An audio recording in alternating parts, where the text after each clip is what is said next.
Hey guys, this is Richard. When it comes to Origin comics, nothing comes close to Weapon X, written and brought to life by Barry Windsor-Smith. Weapon X is often considered to be among the best comic book series in history. Part of this legendary status stems from the groundbreaking storytelling, and part of it stems from the way the story intertwines with the artwork. There's no blatant exposition, no pop culture references. Hell, the comic doesn't even have any scantily clad female characters. Something that was a necessity to sell comics back in the day. And yet, Weapon X not only survives, but thrives. The artwork is gritty, expressive, and everything on paper tells a story.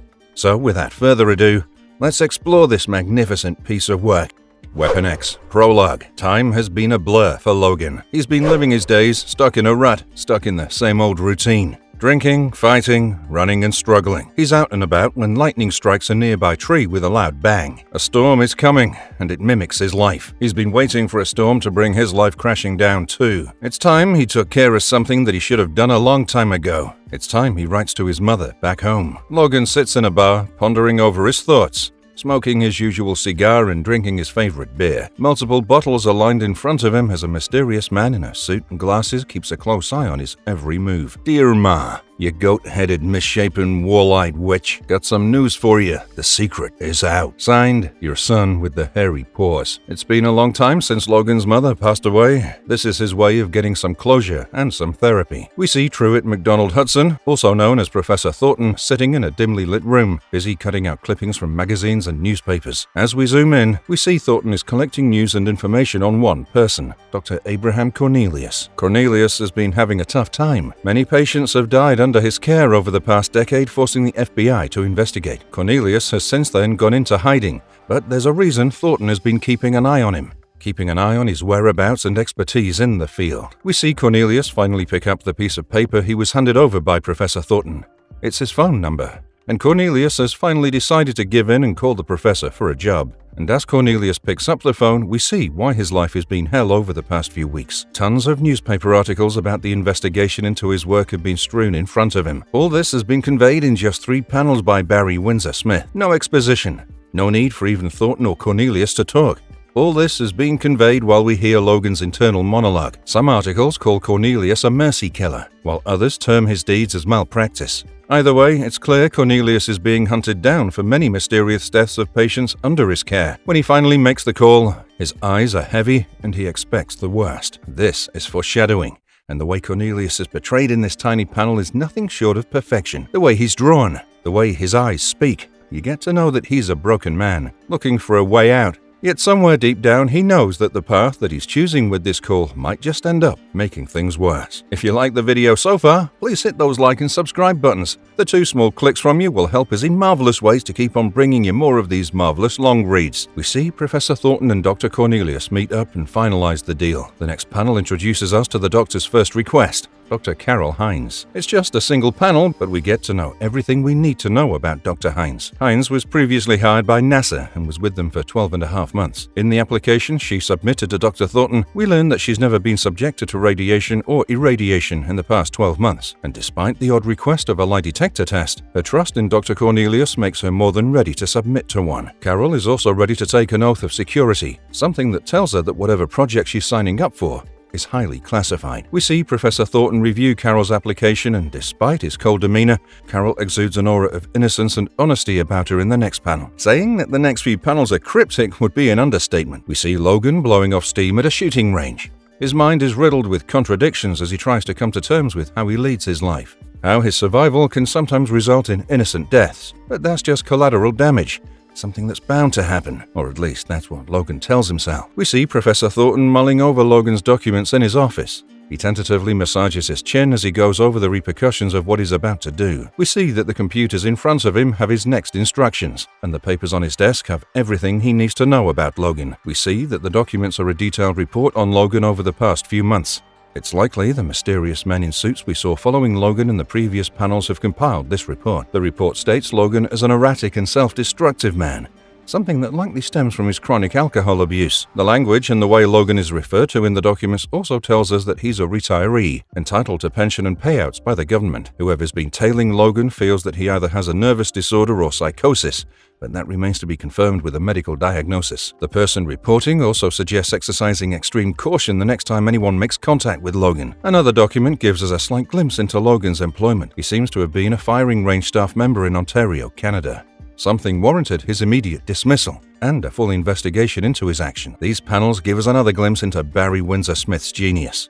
Hidden documents, cut-off text, yet visible enough for us to make educated guesses. The panel with the computers gave us a glimpse into the chaotic way in which Professor Thornton works, yet gives us enough information to keep looking for every single detail. The screens being obscured by a thick wire, the multiple keyboards and control panels lining his desk, and the tiny bit of empty space covered by Thornton's glasses, and a paper with the words, Experiment X. The next page is a glimpse into Logan's spiraling and dwindling life, as his inner monologue is a confirmation for what we just learned in the previous panels. Logan's been whiling away the past year or so in the Prophecy, a hotel for devout Christians facing issues in their lives. It offers free residency, and Logan has lied his way into it. He spends his night drinking away with no care for himself. This is more than apparent by what happens in the next 3 panels, and it's juxtaposed by the experiments being conducted by Professor Thornton back in his lab. As he injects a mysterious drug into a rat's mouth, we see Logan's table reflect the chaos and how he copes with it in his life. The table firstly has a paper that tells us what's happening around the world. The first headlines tell us about the growing dissent against mutants all over. The second one refers to Cornelius, debating whether the Doctor is a saint or a sinner. On top of the paper, we see the remains of Logan's favorite cigar, a few unknown pills, his sidearm and Seagram's VO Canadian whiskey. Logan is drawing his bloodied hand away from the table with the remains of a broken shot glass underneath it. The shards of glass are also covered in blood as Logan's hand continues to bleed. Logan simply brings his cut finger up to his mouth and then licks the remaining blood away before his regenerative healing kicks in. Next, back in his secret lab, Dr. Thornton is busy experimenting on an unknown subject. The subject is covered in hair from head to toe and seems to have claws for nails. It resembles awfully close to Sabretooth's appearance. Meanwhile, Logan has decided to leave the town and head for the Yukon Valley. But before he can do that, he needs to take care of a few loose ends and deal some final blows. We see him knock someone out in the middle of the street without a care for the world. Professor Thornton's eyes glint back in his base as his experiment continues. His current subject has been outfitted with an underwater breather and tons of medical equipment. Wires, pipes, and hoses surround the subject, jutting out of various parts of his body. The water is bright red with shades of pink.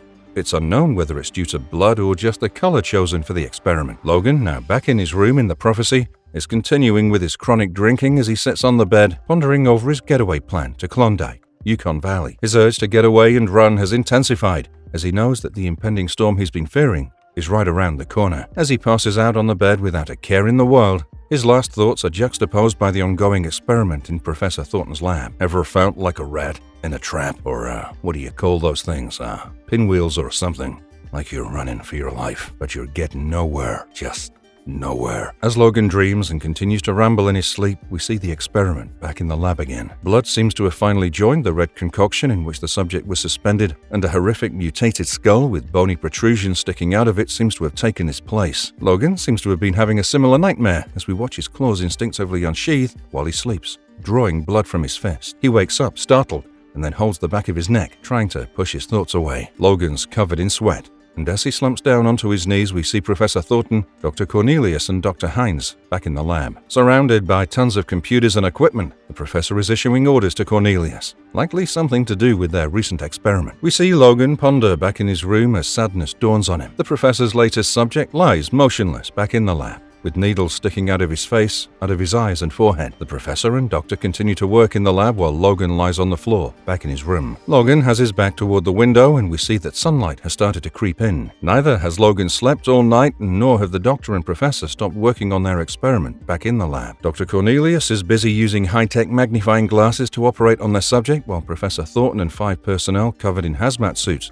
look on in the background. The next panel shows a gory jawbone and a metal rod beside it, likely what Dr. Cornelius is operating on, and then we see their current subject, his entire face restrained by a metal mask with only his eyes visible through small slits. And although it's just the eyes, it's clear that the subject is sedated, unconscious, or worse, brain dead. The storm that's been brewing in the sky is finally here, and a loud crack of lightning jolts Logan back to reality. Back at the base, the professor is outside now, with a soldier who's holding a large hook. They're clearly trying to restrain something mysterious, but it's never revealed who or what it is. The sky grows thick and black due to the storm, which is finally here. Logan looks out of the window as rain pours down heavily on the glass. His look is morbid, and his eyes reflect nothing but pain. He continues staring outside the window, and we see that his room is right next to the neon sign for the prophecy. The very next second, with a loud crack, lightning strikes and hits the sign next to him, shattering the R of prophecy into a million pieces. Back in the base, the countless blood-soaked needles used for the experiment are dormant, and it seems the experiment has come to an end. Logan is now intently staring out of the window back in his room. His hands are now placed on the glass. He knows something bad is coming for him. Something bad is about to happen,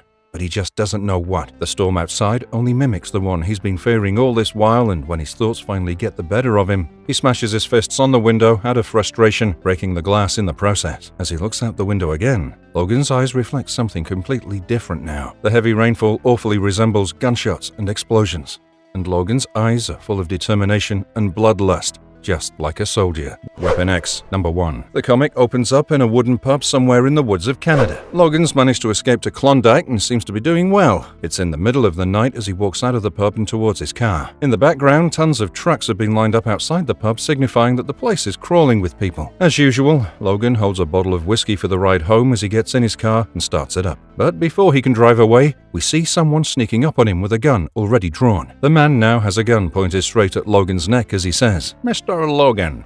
Logan looks up completely unfazed by the gun, but the men seem to know him. They seem to be familiar with his reputation, because without a second word or thought, the mystery man shoots Logan directly in the neck. He's flanked by 2 more men on either side, each of them wearing suits and glasses in the middle of the night. The next panel shows something that's been foreshadowed for a long time. An unconscious Logan has an underwater breather attached to his face and hoses jutting out of his skull as he's slowly lowered into a vat of red liquid. Mysterious men, like the ones that captured him outside the club, have a conversation about him. We see that Logan's hair has been shaved from head to toe. His beard and his iconic hair is long gone, but whoever did the job wasn't very good at it. He has stubble growing all over his face and head. This is exactly what catches the attention of one of the men who's appalled by the shoddy job. But the man who shaved Logan is perplexed. He shaved Logan 20 minutes ago, and he made sure to do a good job. Yet the fact that Logan's already growing his hair back has each one of them perplexed. Logan still seems to be slightly conscious as we see him ponder over how he was captured. The next few panels switch between what's happening right now at the lab and what Logan is remembering about the recent events. We see the men that shot Logan with a sedative try to carry him out of his car. Despite his small size, they struggle to move Logan as his bones are too heavy. Unbeknownst to the men, Logan's healing factor makes it extremely difficult to keep him sedated for long periods of time. And before they can even get him out of the car, Logan's already come back to his senses. And the first thing he does is uppercut one of the men nearest to him as he struggles to break free. Back in the lab, Logan is now in the water, with only the top of his face jutting out of the liquid. Men begin shuffling and talking in the background. And as they talk, it's revealed that Professor Thornton has just walked in and Dr. Cornelius has been overlooking Logan all this while. "Are we set to begin?" asks the professor, and Cornelius replies, "Tank's filling, sir. A few more minutes." We see Logan remember that he put up a good fight confusing the men who think he should still be sedated. The struggle ended up hurting Logan, which is why back at the lab, Dr. Cornelius is slightly worried. Bruises won't impede their experiment, but any wound that can leak will be a huge concern. This is why, when he was brought in, he was quickly healed and sealed up by Cornelius. It's then that we see Dr. Hines speak up for the first time as she says, "Professor, Dr. Cornelius, we can begin now." The next few panels show the perfection in what Barry Windsor-Smith can achieve with his excellent grasp over art and writing. We see Logan suspended in liquid, hoses, pipes, stabilizers, and more jutting out of almost every part of his body. Even his eyes have insertions sticking out as he lies there, motionless. The professor finally begins the experiment, and adamantium is slowly being fed into Logan's body. This conversation between the three reveals that only Dr. Cornelius and Dr. Hines are the ones doing the heavy lifting. The professor is simply keeping a watch over the entire thing. Adamantium starts breaking down in Logan's system, and Dr. Hines quickly reacts to compensate for the same. The next panel is even darker, as we now see Logan's back and the numerous hoses and insertions sticking out of it. The chaos around him reflects his mind, and the brutality of the experiment reflects what his captors are willing to do to achieve their goals. The experiment seems to be running well, and the only issue is Logan's cardiotac reading, a fictional medical reading that seems to be higher than usual. Logan now remembers the final moments of his capture, how despite his struggle and retaliation, the men managed to restrain him and finally knock him out with the butt of their pistol. The experiment continues at the base, and things seem to be going according to plan. The adamantium feed and the suffusion of the metal in Logan's body is going at a steady and expected pace.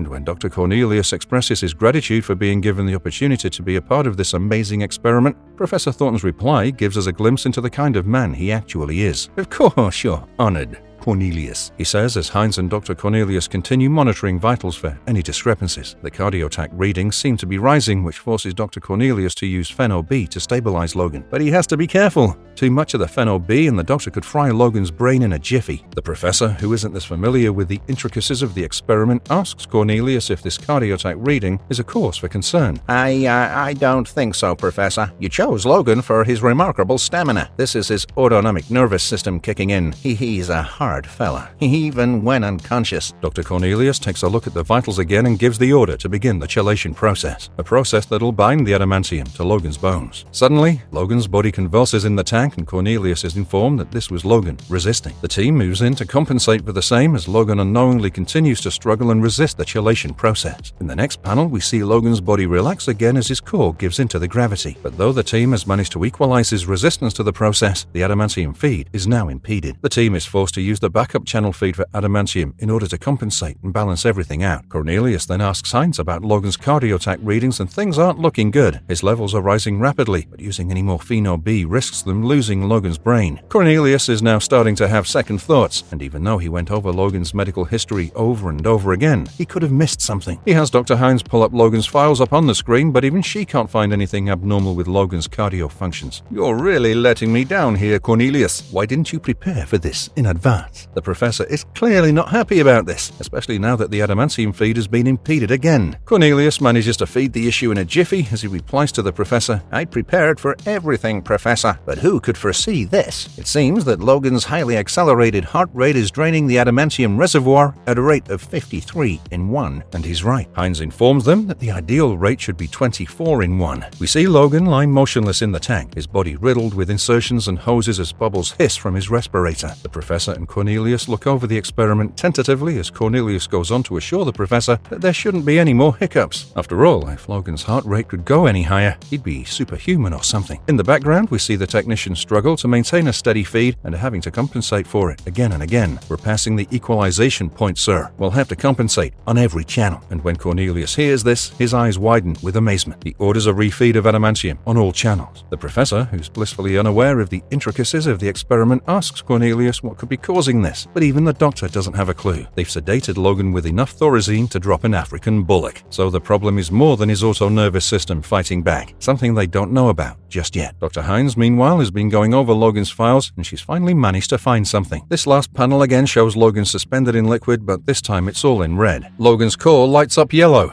and this might be foreshadowing for the danger the team are putting themselves in with this experiment. Unaware of all the factors and what it could result in, the three of them gather in a secluded corner as Hines begins to inform them of her findings. According to Logan's Medfax data, he's been shot 5 times in the past, 4 times in the trunk of his body and 1 time in the leg. Cornelius is well aware of this, but that's when Hines interrupts him. "But sir, the bioscans, they show nothing in the epidermal layer and no internal scar tissue." Sweat beads up on the professor's forehead as he realizes the consequences of this finding. He asks Cornelius if Logan was hurt last night while being captured, and if he was, then where are his wounds? The next panel gets more menacing as Barry Windsor-Smith uses color and bold strokes this time to convey the impending danger the team are yet unaware of. Cornelius, Hines, and the professor rush toward the glass window from where they can spot Logan as Hines tries to find any sign of his injuries. Although, according to reports, he had a dislocated jaw, cuts and abrasions last night, now there's nothing, no trace of the injuries. Hines quickly makes the connection that this phenomenon is definitely related to Logan's intense cardiovascular activity, as she goes on to say, "And,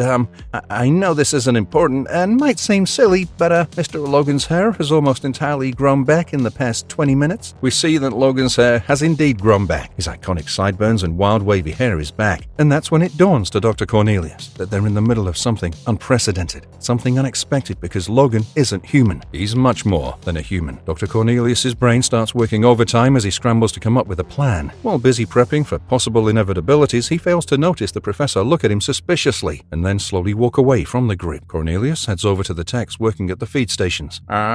If the patient's wounds are now healed, his heart rate could drop. Be prepared to escalate at a second's notice. That's plan 1. He then turns to the other technician. Plan 2, if the rate continues continues to rise, pump equivalent norepinephrine to its ratio. But keep me informed of all changes. Dr. Cornelius then turns toward Dr. Hines and inquires about the adamantium reserves, which is when we see the professor slip away under the red light of a dimly lit corridor. Cornelius looks menacing as he towers over Hines. She informs him that the adamantium they currently have should be enough at the current feed rate, but that isn't good enough for Cornelius. He asks Dr. Hines to switch to their reserves, but sadly she'll need authorization from the professor. "You have it, madam. Go to reserve adamantium," says the professor as he slips into a covert room that has the words "keep clear" plastered all over it. Cornelius could use the professor's help during this emergency, but before he can say anything, Thornton has already closed the door. "How'd you like that? We're in the middle of a crisis and he just walks out." Weapon X, number 2. This issue opens up with a bang. The first page only contains 2 panels, but it conveys Logan's current state and what he's been going through. The first page shows Logan upside down, helpless and unconscious as his body continues to be used for inhumane experiments. Over it, we hear the professor talking to someone mysterious in his secluded room. Despite the anger in his voice, he answers every question he's asked. He clearly doesn't want to mess with whoever he's talking to. Of course he'll survive. That's the point. You knew that Logan was a mutant. In the second panel, we see that Logan has been removed from the liquid chamber and the experiment has been paused. Logan is lying on the floor instead of his bed, and he's still hooked up to numerous sensors and medical equipment helping monitor every vital sign. Although skeptical, Cornelius asks the technicians to keep a close eye on Logan. The professor, back in his office, is panicking. He can't believe that his superiors didn't inform him that Logan is a mutant. He tentatively chews on his pen as he looks at the footage of the experiment on a monitor on his table. For a moment, it seems that the professor is being toyed with by his superiors as he goes on to explain that Logan is indeed a mutant, that he has some kind of superhuman power to regenerate damaged tissue, and this power might just make him immortal. "I'm in here with that backwater Cornelius and his staff, and this girl, practically a typist, discovers the truth about Logan by pushing a few buttons on our blasted computer. Makes me look like I don't know anything." The professor continues ranting how all this made him feel like a fool, that he fled the experiment before either Cornelius or Hines asked him any questions, which would have made him look stupid. The professor continues going over the footage of the experiment in his room as he continues talking. There's a long pause, and for a moment it seems his superiors did intend for him to look like a fool. He finally gives in and all of his insecurities come pouring out. He knows he's the one supposed to be in control, yet he knows that he can't even give that illusion to Cornelius and Hines if he hasn't been briefed on everything by his superiors. "Do you not trust me? I see. Then I have one last question. What else do I not know about Experiment X?" And as Thornton asks this question to his superiors, we see Logan has been placed in the tank again. After careful adjustments, the experiment is underway again. The feed is going steady this time, but then Hines spots another problem. Excess adamantium is being drained by Logan's hands and wrists. It's then that one of the technicians yelps as he watches Logan open his eyes. He informs Cornelius about the same, and the doctor says, "Is he moving?" "No, just staring," is the reply. Logan stares out of his tank in a daze, with no signs of life in his eyes. The sedative is clearly doing its job. Cornelius wants his team to keep a close eye on Logan, especially now that he's woken up.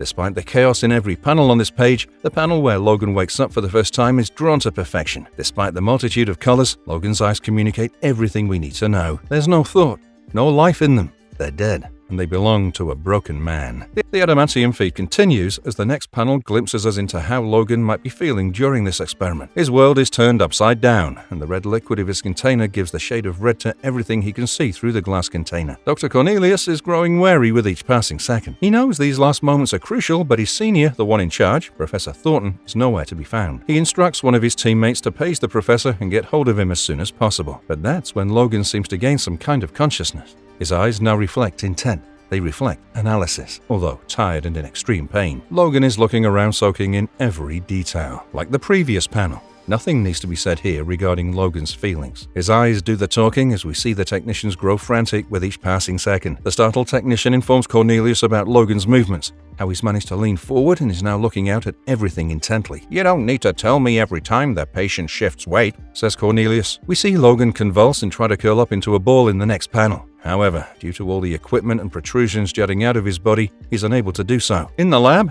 Cornelius has finally managed to establish contact with the professor, who doesn't seem happy at all. "I'm busy. What's the problem?"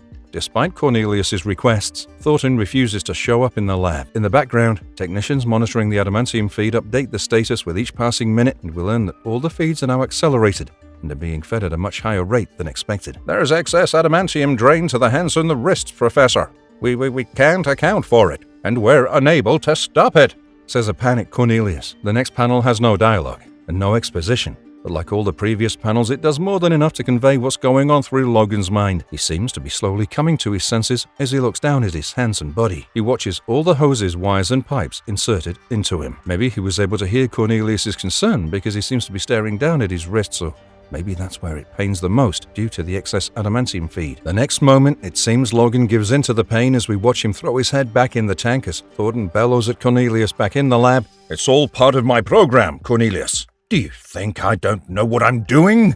Cornelius is clearly taken aback by Thornton's unnecessary outburst, but decides to let it go after a technician informs him of Logan's current status. His vitals are fine. However, over the past few minutes, he's been intently staring at his hands, mainly at the wires sticking out of them. Cornelius' gut tells him something is wrong, and he decides to make his way back to the lab. Having no patience for the professor's antics, he asks one of the technicians to call Thornton to the lab as well and have him meet Cornelius there. The next moment, we see one of the hoses in the tank hiss excess bubbles. Something's clearly about to go wrong as we see the only technician from Lab 2 call up the professor. He's barely conveyed his orders of calling the professor back to the lab when he suddenly screams in horror. Logan, in his tank, is still nonchalantly staring down at his hands as we suddenly hear the familiar sound of his claws unsheathing. And as his hands have been healed completely, we see blood spurt out of his hands where his claws should be. The technician in Lab 2 informs the professor of what he's witnessing in a panic-stricken voice, and we see the professor get agitated himself with each passing second. His losing control is something that matters the most to him when it comes to this experiment, his illusion of control. "Where is Dr. Cornelius?" screams Thornton over the radio, but the young technician in Lab 2 is panicking too much to answer his questions correctly. I need help here. I'm all alone in the lab. Oh God, he's just gushing blood. I can't help him. I'm not trained for this." And indeed, the pain Logan should have felt with the first cut in his hand seems to have now reached his brain. His body and face convulse as his claws continue to cut through muscle and tissue, trying to make their way out through his knuckle. Logan closes his eyes due to the unbearable pain as we hear a technician update the adamantium feed status in the background.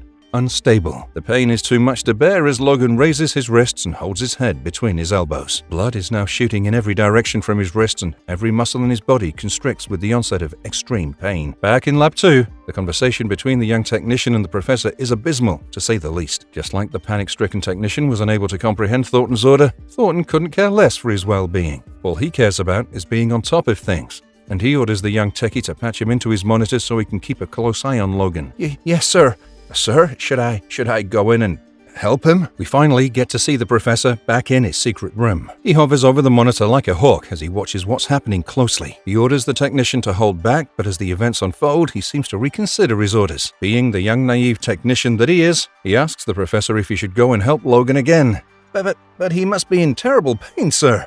Thornton continues to reconsider his order. After all, the technician is all alone in Lab 2. He places his hand on the monitor as he watches Logan's silhouette closely. Logan looks awfully like a wild animal, but before Thornton can think or say anything further, the young technician screams over the radio, "Oh God, sir! He's got like spikes coming out of him." And indeed, Logan's claws have finally managed to slice through his healed muscles and tissue to make their way out of his hands. Poor Logan screams in pain, but his cries are muffled by the liquid around him. Thornton, on the other hand, is busy hatching his devious scheme. As he watches the claws jet out of Logan's hand, he confirms with the technician if he's actually all alone. Once he's confirmed that, Thornton gives his final orders. "You have access to the patient's booth, right? Then you should go in there and try to help the poor man." Unable to comprehend the gravity of the situation, the young technician decides to follow through with the professor's orders, and that's when Thornton covers all his tracks.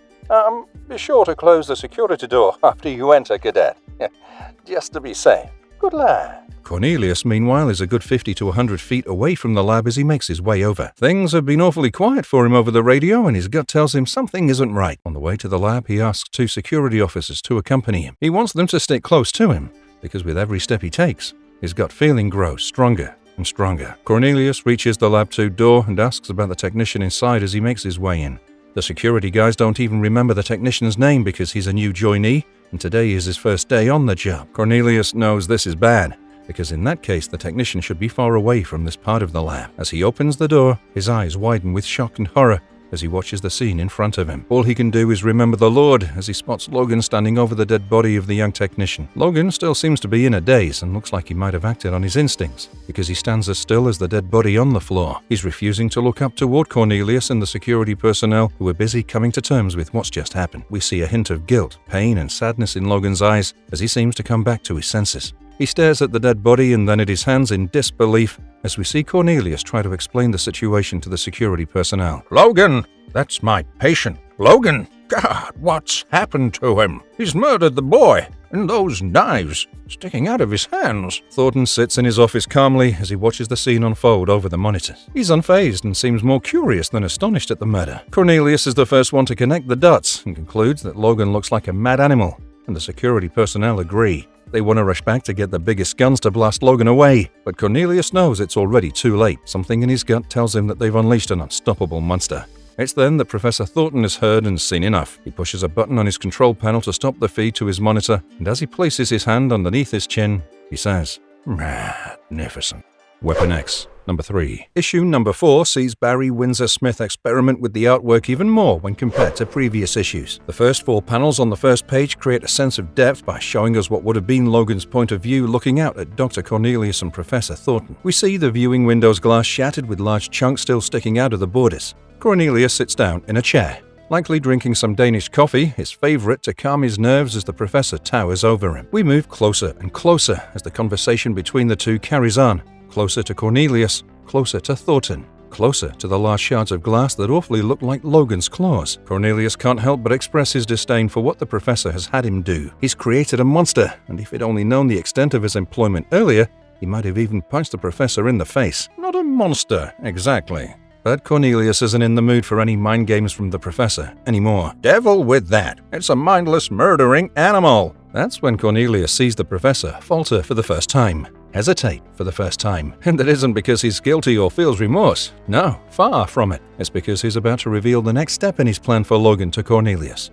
He wants to make Logan behave. He wants to mind control Logan, using any method necessary. Behave? Good God, man. It slaughtered an innocent boy in here. As Cornelius says this, we see what actually happened once Dr. Cornelius reached Lab 2. We see Logan spot Dr. Cornelius and the 2 security personnel outside the viewing window. The next moment, Logan has jumped through the viewing window right at the security personnel and Cornelius. "You must have been terrified, Doctor," says Thornton as he tries to sympathize with Cornelius. "You don't know the half of it, Professor." The panel of Logan jumping through the window is another masterstroke by Barry Windsor-Smith. The lack of colors to signify a flashback doesn't take one bit away from the information being conveyed. The shattered glass surrounding Logan's body gives us a glimpse into the animalistic power he possesses. The ensuing chaos is only enhanced by the millions of glass shards all around. The terrified Dr. Cornelius as he looks up at the abomination he's created, and the scrambling security personnel signifying how ill-equipped the facility is to handle someone like Logan. The next panel opens up with Dr. Cornelius and the 2 security personnel cowering in fear, all of them at the mercy of Logan as he stares them down in anger with his claws drawn. But, you weren't hurt. So, let's not overindulge ourselves.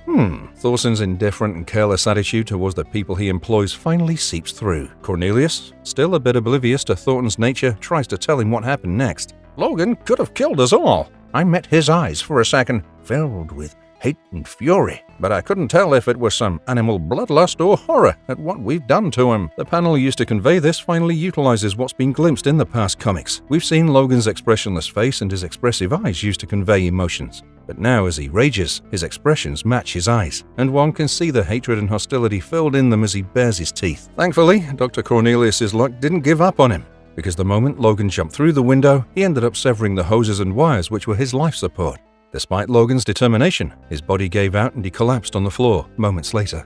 His claws retracted back into his body in front of Cornelius' eyes, and his life was saved, no thanks to Professor Thornton. If Professor Thornton's hunger to see Logan in action had gone through, he would have not only sacrificed the innocent lab technician, but also his star doctor. Cornelius, however, is still unaware of Thornton's involvement in all of this, and Thornton plays his cards right in the next panel as Cornelius says, But the boy is dead, Professor." "Yes, Cornelius, it is tragic. Whatever could have possessed him to enter the booth?" We see that Logan has been tightly bound from head to toe in what seems to be ropes and wires in the desperation to keep him restrained in case he wakes up. And although Cornelius doesn't suspect Thornton of any foul play, he still wonders how they'll handle the young techie's death. How will they answer the police? How will they inform his family? How will they answer when it comes to his cause of death? Thornton looks at Cornelius coldly, and with a menacing tone he says, I don't believe police involvement will be necessary. The boy's relatives can be compensated accordingly. Cornelius doesn't say anything as he realizes what Thornton's words mean. If the man can authorize and operate an operation like the Weapon Plus program, then he can likely take care of police and shut the mouths of some relatives using money. Thornton then tries to sympathize with the doctor.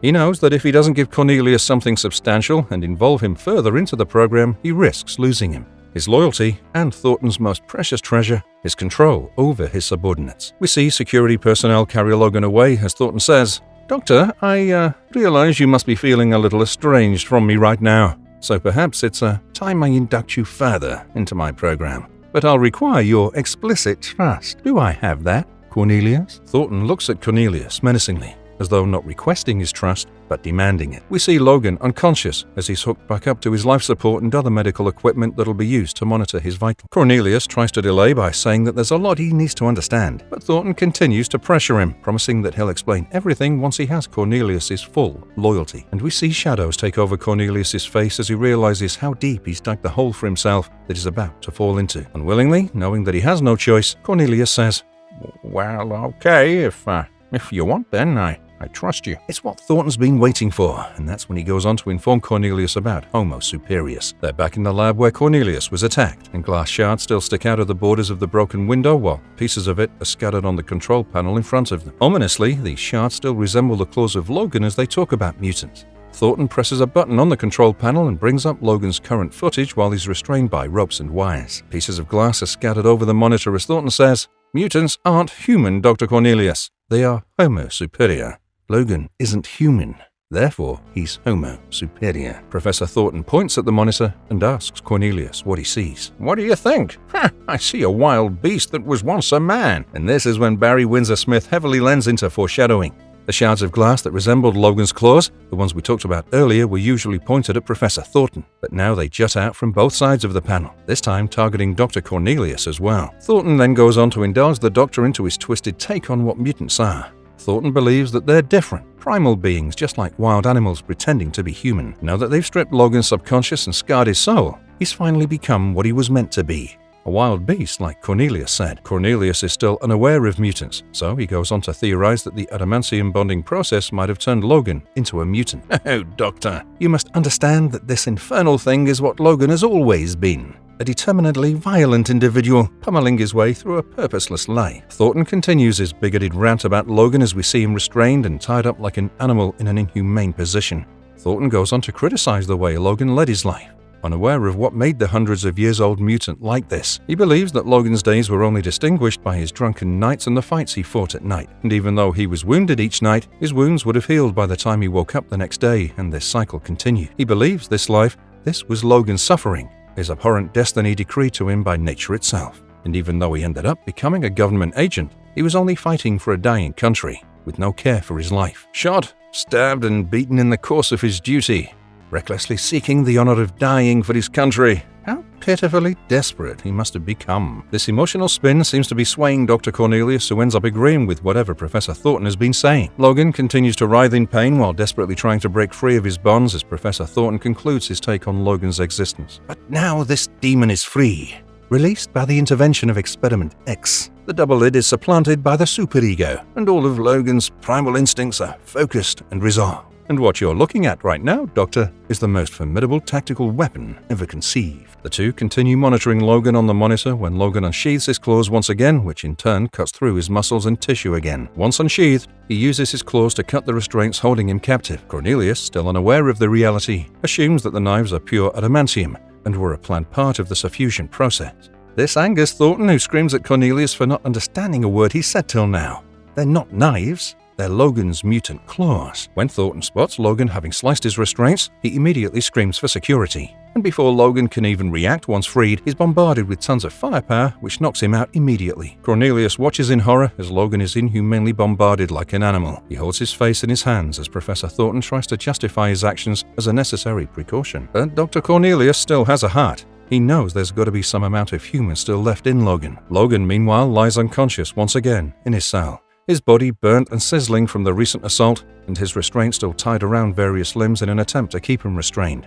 Professor Thornton agrees, though he emphasizes the word some because he feels Dr. Cornelius's initial description of Logan fits him the best. A mindless, murdering animal. Thornton menacingly places his hand on Cornelius's shoulder, showing him fake sympathy, which once again prompts the Doctor to agree with him. The aftermath of Logan's recent assault, including the broken viewing window and shards of glass still strewn around them, is a stark reminder of what he can do. And then comes Cornelius's next task, the reason why Thornton had demanded his full loyalty. He wants Cornelius to rewire Logan, reprogram his mind. Manipulation of the mindless, Dr. Cornelius. It's your calling. And we see Logan's face covered in sweat and grime as he comes to grips with his current situation, while the two men discuss his fate.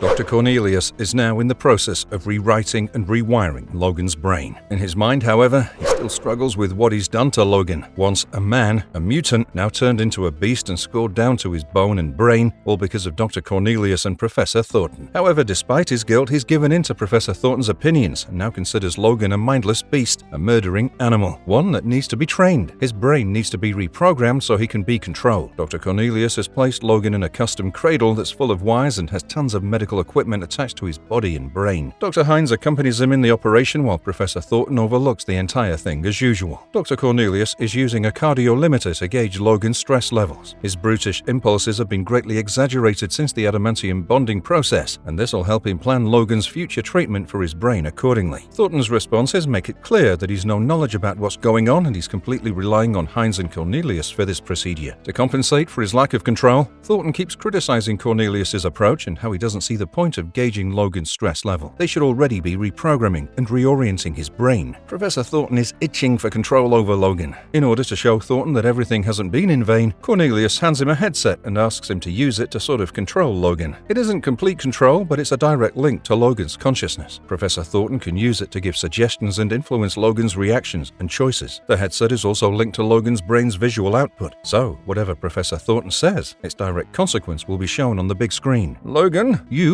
are in my control, Logan. But that's when Cornelius interrupts him. He doesn't have an issue with the command, but the name used. They're trying to eradicate his previous self, which is why Professor Thornton shouldn't be using his older name. There's a glint in Thornton's eye because it seems this is what he's been wanting all along. Dr. Cornelius requests an exacting flow of adrenogics from Dr. Hines, which she's already done. It's something that she's programmed herself, and this is highly impressive to Dr. Cornelius. Professor Thornton, however, is fixated on controlling Logan as he continues to speak into the headset. You are a beast. You are an animal born to serve. You have one master, and it is me. You will do anything I say. This is when Hines and Cornelius look up at Professor Thornton with a confused expression. He finally snaps out of his thirst for control and asks them what the problem is.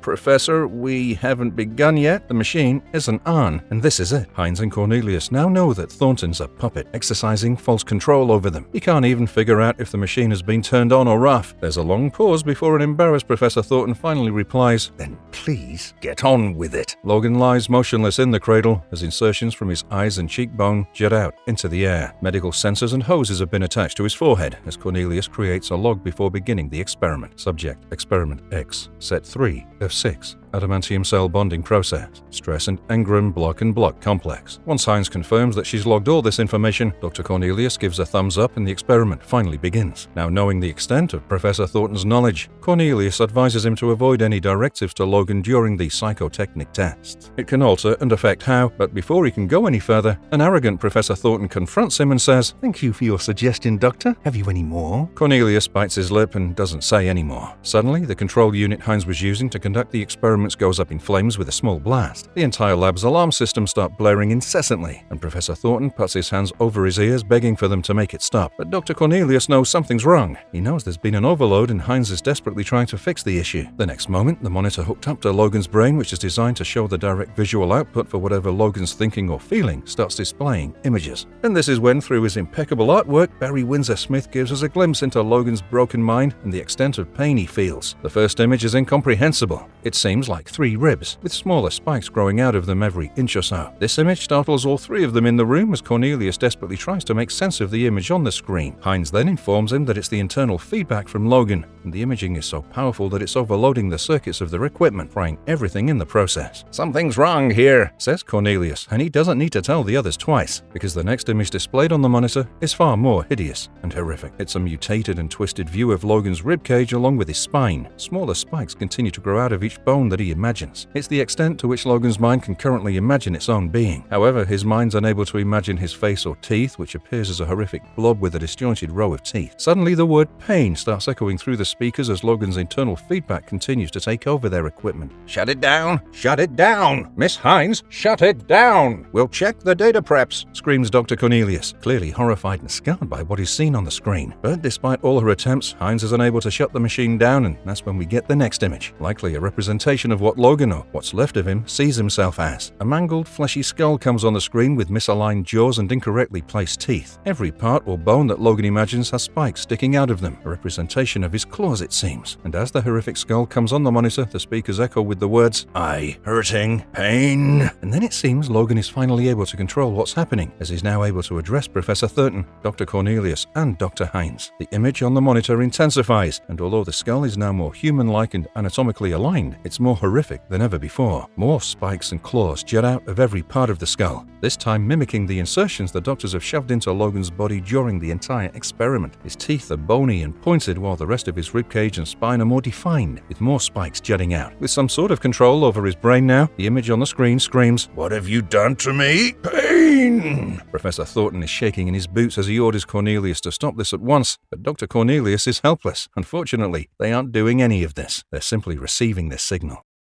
Dr. Cornelius and Hines watch the monitor calmly while Professor Thornton continues to panic. And the control Logan now has over his brain is only growing as he manages to lift up one of his arms in real life as Dr. Hines looks on in horror. She gives out a loud shriek as Logan screams the word pain again and grabs Dr. Hines by the throat. You!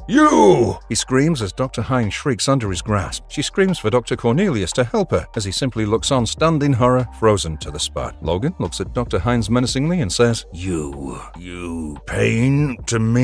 As we've discussed before, Barry Windsor-Smith uses Logan's eyes to convey a lot, and this panel is no different. This is the first time we see Logan's eyes reflect control after the experiment. He's hungry for revenge, yet has control over his anger. He's menacing, yet wants to hear what his captors have to say. Even though he has trouble forming sentences, he seems more in control and sane than ever before. Dr. Cornelius finally manages to grab a hold of himself as he screams for security backup over the headset. Dr. Hines, meanwhile, who's been the one to feel for Logan the most, can barely utter a few words with the pressure on her neck as she says, No, oh God, no, please, not me, no. And that's when we see Professor Thornton jump into action as well. Logan, leave that girl, you animal. This is your master. You are a beast in my control. You have no will but to serve me. You have no... But before the control freak can say anymore, Logan has heard enough. He pushes Dr. Hines into Dr. Cornelius's arms and begins to get out of his cradle, heading straight for Professor Thornton. The professor's voice falters as he tries to order Logan to stay back. This is when two security personnel manage to make their way into the lab. As soon as Dr. Cornelius spots them, he orders them to tranquilize Logan at once. But it's already too late. Logan has Professor Thornton by the throat, and shooting Logan now puts the professor at risk as well. Dr. Cornelius, however, isn't taking any chances. He wants the security to shoot Logan and tranquilize him now. And so they do, and thankfully they don't hit the professor. Logan lets out a loud scream as he loses control over his body and slumps to the ground. The professor, however, still is in danger as Logan's fingers are still tightly wrapped around his throat. Logan lies on the cradle, motionless, with his head over the edge and the whites in his eyes visible to everyone. The professor looks horrified and scared, his look of control and authority all but long gone from his face. He cowers in fear as he coughs and spits while Dr. Cornelius asks if he's alright. Dr. Hines holds her head between her hands and slumps into her chair, clearly traumatized by the experience. Seeing the professor react this way, the security personnel tries to defend himself. I didn't hit the professor, sir.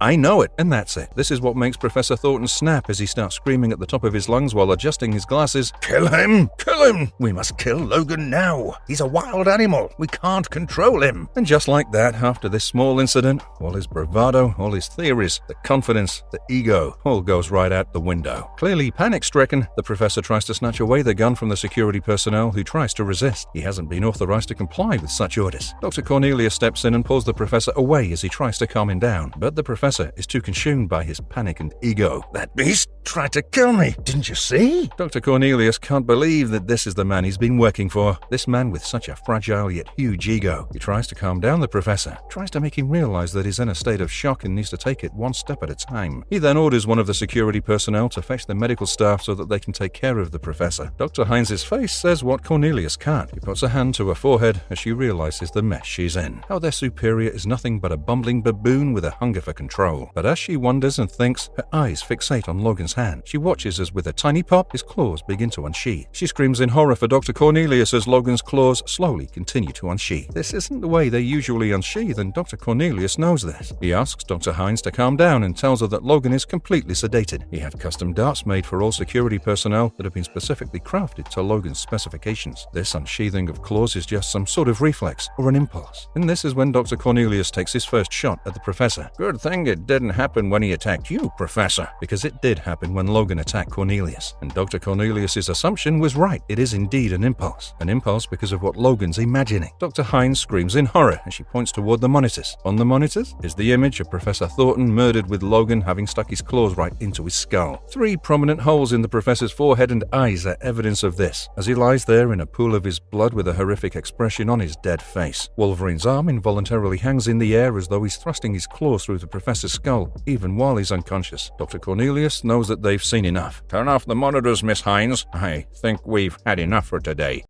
Weapon X, number 5. This comic opens up on an ominous shot of wolf eyes, staring at the reader menacingly. This is the first panel, and the rest of the page is dedicated to the second panel, which contains a comatose Logan looking down at his feet with cables and feed lines still attached to his body. In the background, we hear Professor Thornton, Dr. Cornelius, and Dr. Hines talk to each other. It's a new day, and it's the big day, the day they test Weapon X. Dr. Cornelius has managed to overcome the supraendocrine gland problem by using a simple trabeculi matrix. It was a simple solution that they'd all managed to overlook over the past few weeks. Professor Thornton can't wait to get started, and he immediately orders Logan's wranglers to release all the feed tubes and cables. He orders them to haul every cable and hose inside, and we realize Logan is out in the wilderness. Once ready, Professor Thornton says, "Well, Doctor, show me what Weapon X can do." The next page's first panel shows us where Logan actually is. He's in the middle of the Canadian wilderness, surrounded by snow and unmanned cameras all around him. Everything seems to be going as planned as we see Dr. Cornelius order a coffee while performing preliminary checks alongside Dr. Hines. It's then that Professor Thornton spots something. Dr. Cornelius, Mr. Logan seems to be covered in ichor.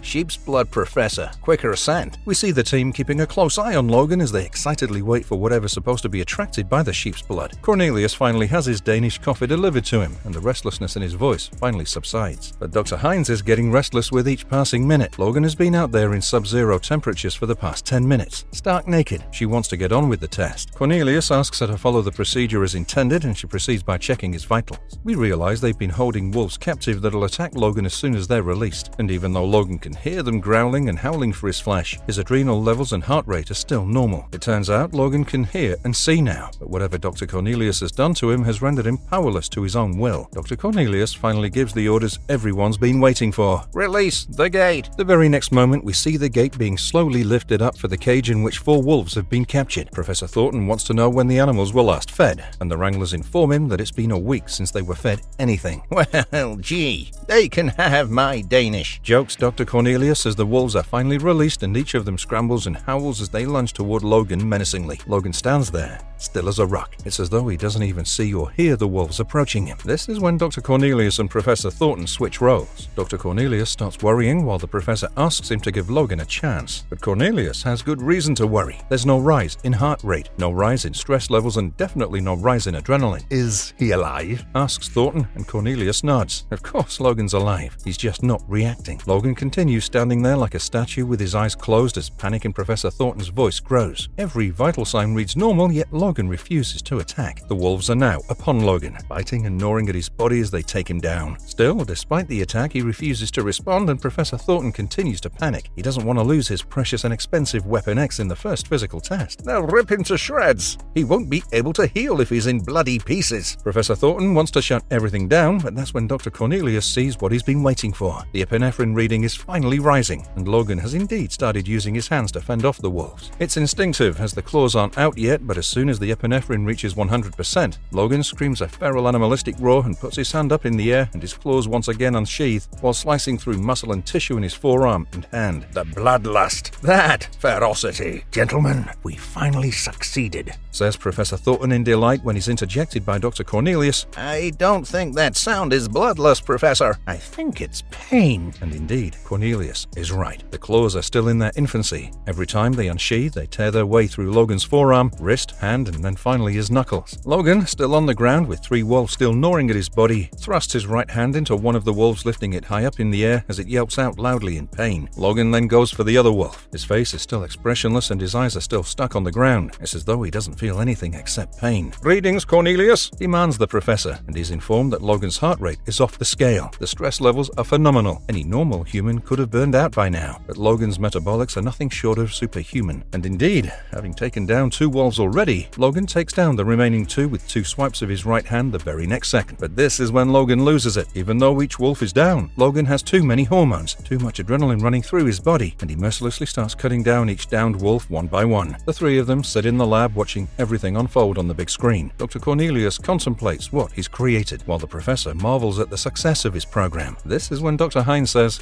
Professor, can't we stop it now? Save the animals, maybe. I think not, madam. I'm enjoying this far too much. And we see that Logan has indeed given in to his primal instincts by now. He screams with rage as he continues cutting down wolf after wolf, with blood flying in every possible direction. Even though some of the remaining wolves try to retaliate, Logan makes easy work of them. It's then that Dr. Cornelius informs him that the fluorescent analysis is ready. Professor Thornton wants it displayed on the screen on either hand of Logan, alongside the re-emission on the osteograph. Dr. Cornelius presses a few buttons as Logan continues chopping down wolf after wolf on the screen, when suddenly the colors change and we can now view the insides of Logan's hands. Look at that! The perfect synthesis of human traboculi and adamantium. Bone, bonded to the hardest material in the world, in the body of a berserker. The perfect killing machine, exclaims Professor Thornton excitedly, and this panel is nothing short of perfection. Barry Windsor-Smith perfectly blends human anatomy alongside mutant anatomy with excruciating detail while accounting for the shortcomings that cause Logan's pain every time he unsheathes his claws. And that's exactly what's addressed by Dr. Cornelius in the next panel. There's some excessive distortion in the metacarpals. Could be the cause of pain upon extrusion. And you'll look into that, Doctor? Of course, Professor. Excellent. And the next panel shows us the trio back in the lab with Wolverine on the monitor standing menacingly over the dead bodies of the wolves, and his pose makes it look like he's waiting for more. The physical test has finally ended, and the group seems to have run out of wolves. Professor Thornton feels that's a shame, as he would have liked to have seen Logan cut down through more fodder. That's when Logan, covered in his and the wolves' blood from head to toe, lets out a blood-curdling scream that takes everyone by surprise, scaring every animal in a 1-mile radius nearby. You see, Doctor? And you thought it was just pain that made him cry out, Cornelius. No, the wolves would kill for food. Teddy. But this man, this living weapon, his passion is the fear of the prey, and to find relish in the odor of blood. Professor Thornton is again engaging himself in rants and assumptions about Logan that haven't yet been substantiated by any evidence. Dr. Cornelius curiously looks at him from the background as Thornton continues ranting, saying that despite Logan's original protests, he's done him a favor by exposing his most primal bestial needs that'll now be fulfilled for him under his service. Now you can turn him off now, Cornelius. And with the single press of a button back in the lab, Logan completely shuts down in the field. His head slumps low, his arms fall back to his side, and he drops to his knees within the next few seconds. He then slumps onto the bodies of the wolves like a dead man, and that's when Cornelius orders the wranglers to bring Logan in. Cancel that order, Cornelius. Leave Logan out for the night. I like the idea of him resting in his own gore. Cornelius can't believe what he's hearing. It's the professor's own twisted fantasy, but he can't leave Logan out like this. It's minus 15 degrees outside. But the professor doesn't listen. He feels this experience will further toughen up Weapon X. The professor asks Cornelius if they can continue his vitals and regenerative healing from the lab, and the doctor nods. Splendid. Then we've accomplished much this day, Cornelius. Good evening to you all. And as the professor walks out, Cornelius wishes him a good night after a long pause. Logan continues lying there among the dead bodies of his victims, the wolves. One of the dead wolves has his mouth wide open, pointing up toward the sky as if he's howling, and the last panel of this night focuses exactly on that, signifying the howls and screams of Logan in his mind as he lies there helpless, unable to control his body or brain. The next day, we see Professor Thornton overseeing Logan's retrieval. He's in an awfully chirpy mood compared to Dr. Hines and Dr. Cornelius. The wranglers grab Logan by the neck while holding guns in their hands and guide him back toward the base. Logan doesn't resist, nor does he say anything. It's as though he's in a comatose state, completely under their influence. Weapon X, number 6. Issue number 7 gives us a glimpse into the progress Dr. Cornelius has made when it comes to controlling Logan. Logan lies in his usual cradle, but now he has new equipment attached to his face and hands. Some sort of sensor and receiver is fixed to either side of his nose, and on his hand, where his claws should be, 3 metal rods have been inserted. It's an attempt to create an opening so that Logan isn't in pain each time he unsheathes his adamantium claws. Professor Thornton and Dr. Cornelius talk to each other while looking over Logan. Cornelius informs Professor Thornton that he's managed to implant spinal codes in Logan, and all that's left now are the final sensor grafts. Good, Cornelius. And the distribution? Cornelius informs the professor that he has about a 3-mile radius. Thornton is clearly unimpressed and would like a larger radius of contact with Logan. Professor, if you want a puppet, you gotta have strings. Yes, but my design specifically called for a 10-mile radius. The man clearly doesn't give up his ego or his hunger for control. Dr. Cornelius sighs. He knows that his specifications called for a 10-mile radius, but the batteries they're using are too heavy. Increasing the radius will increase the number of batteries required, which will significantly impede Logan's movements. He wonders why they even went with this system where he can be controlled. They could have just used the previous on and off system to control Logan, where once the job was done, they could simply turn him off and retrieve Logan whenever convenient. Thornton looms behind Dr. Cornelius menacingly as we see him go into one of his egomaniacal rants once again. I will have my way, Cornelius. A 10-mile radius. By now, Dr. Cornelius is well aware of Professor Thornton's antics. He gives in and asks his team to lower Logan down again so he can alter the equipment accordingly. You can turn him into a walking radio station if you like, Professor. He snarks at the professor as he gets to work.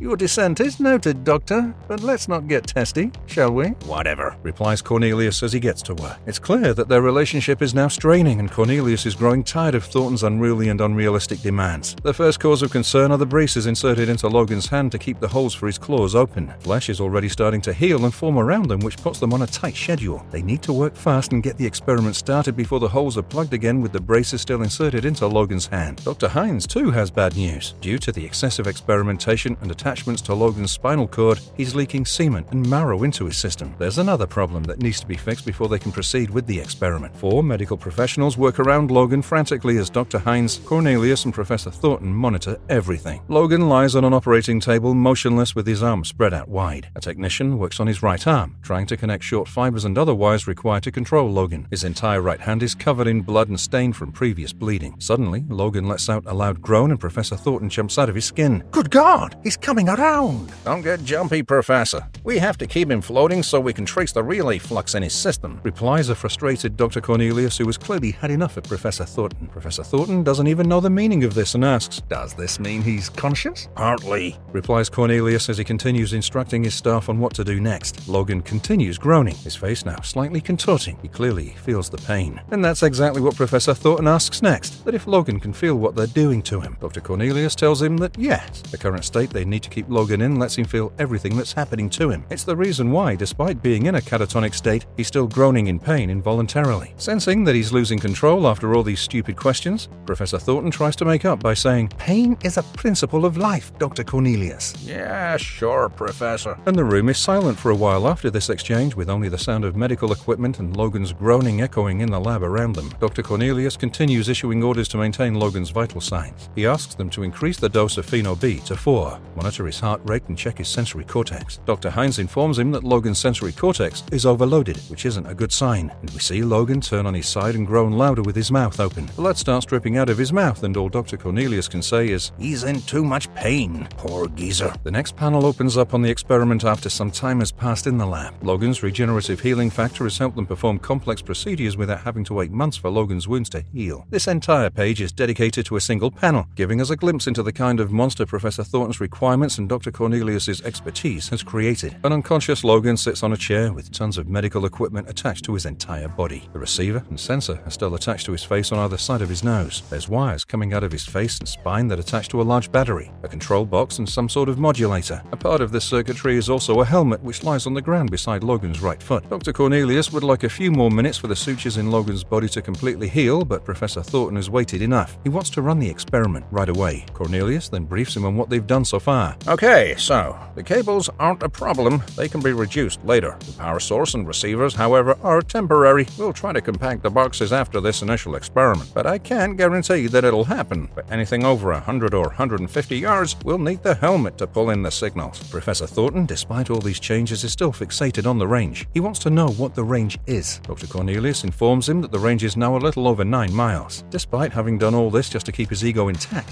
all Professor Thornton gives Dr. Cornelius is a in reply. And the control console here, Cornelius? This isn't from my design. Dr. Cornelius informs him that they needed extra power for the extra range, which is why the control console had to be modified. He asks one of his staff members to help Professor Thornton learn how the modified console can be operated. The staff member does his best to explain the controls to the professor as easily as possible, but he comes off as patronizing to Professor Thornton, and Professor Thornton doesn't like this one bit. Dr. Cornelius, on the other hand, is clearly enjoying himself as he sips on his Danish coffee and asks the technician to give the professor a demo. Professor Thornton tries to protest, but the staff member is too eager to make the professor learn the controls and insists on showing a demo. They all look at Logan, who sits limply in a chair, as the staff member demonstrates that using the controls, they have full articulation of the claws. Everybody's eyes fix on Logan's right hand as the technician pulls a lever. The next second, blood spurts out from Logan's index finger's knuckle and his first claw unsheathes. As the technician demonstrates, he says out loud, like, this little piggy went to the market, and this little piggy stayed home, and this little piggy. And with the mention of each little piggy, he makes one of Logan's claws unsheathe while sheathing the other one as some sort of a twisted demonstration. Professor Thornton has had enough. He pushes the technician aside. Yeah, I've got the idea, staff. I hardly need instructions to operate my own devices. His overconfidence gets the best of him as Professor Thornton urges everyone to watch on as he uses the controls. He wants to show everyone how precise he can be so that everyone can stop doubting him. He makes Logan stand up on his 2 feet, and Logan's body limply stands up with his back hunched forward. You see, Cornelius, how the naturalistic movements imitate human? As usual, Cornelius has no choice but to agree with the professor. The professor continues to demonstrate control by talking about discrete adjustments next, but suddenly Logan's entire body convulses, arches backward and drops to the floor. Dr. Cornelius's entire staff bursts out laughing while mocking Professor Thornton in the process. He likes Wookiees, says one. Weapon X needs training wheels, says another. Way to go, boss, says another. Each one of them laughs their hearts out behind Professor Thornton as he continues to seethe in the foreground. Shut up, blast you all. Cornelius, your staff are fools and ignoramules, he screams at everyone. Most of the staff apologizes to him, but one of them can't help but say, quite a long word, eh? As he giggles, Dr. Cornelius feels that things will get out of hand quickly if this continues, so he orders his staff to take a break and leave them alone in the lab for a while. The staff starts to leave, and this gives Professor Thornton the fake confidence to call them out more. Yes, get out! Buffoons! Despite all this, Logan's body lies on the floor contorted in an inhumane manner, with nobody to notice. I've never been so insulted, says Professor Thornton as he lowers his head in shame. Dr. Cornelius tries to comfort him by offering him his Danish coffee and by suggesting that they should wrap up for today. But Thornton is more than eager to continue with the experiment after this recent humiliation. Dr. Cornelius tries to convince him to let it go. His team did a good job, and that should be what Professor Thornton should be focusing on. But Professor Thornton has other things going through his mind. I have to know it's safe. He's safe, Professor. He's wired and shut down. No, if I'm safe, Cornelius, you fool. Me, Logan tried to choke me to death, remember? But Cornelius has had enough, especially after Professor's incompetence today. He straightens himself up, looks Thornton straight in the eyes and says, look, when the power's on, you got him by the tail. When it's off, like now, he's just dead meat. You wanted that? You got that. But you want to be sure. Then go ahead, spit in his eye. Then you can be sure. I've had enough of this circus for today, Professor. I'll be seeing you tomorrow. Logan still lies sprawled on the floor, unconscious and unable to move as Dr. Cornelius walks out. He says that he'll send in the Wranglers to take care of Logan as he slams the door behind him, leaving Professor Thornton alone with Logan. The professor pauses for a moment and then looks down at Logan on the floor. He grabs the cup of Danish coffee Cornelius handed over to him moments ago, walks toward Logan, and contemplates for a second while steam still rises from the cup. The next moment, he tilts the cup and spills the hot coffee directly on Logan's face and looks down. He waits there for minutes expecting a reaction, but Logan simply lies there, motionless. He continues staring at the coffee, which continues to flow all over Logan's face, slowly making its way into Logan's eye. Convinced that Logan won't respond and wake up on his own, Professor Thornton is finally satisfied.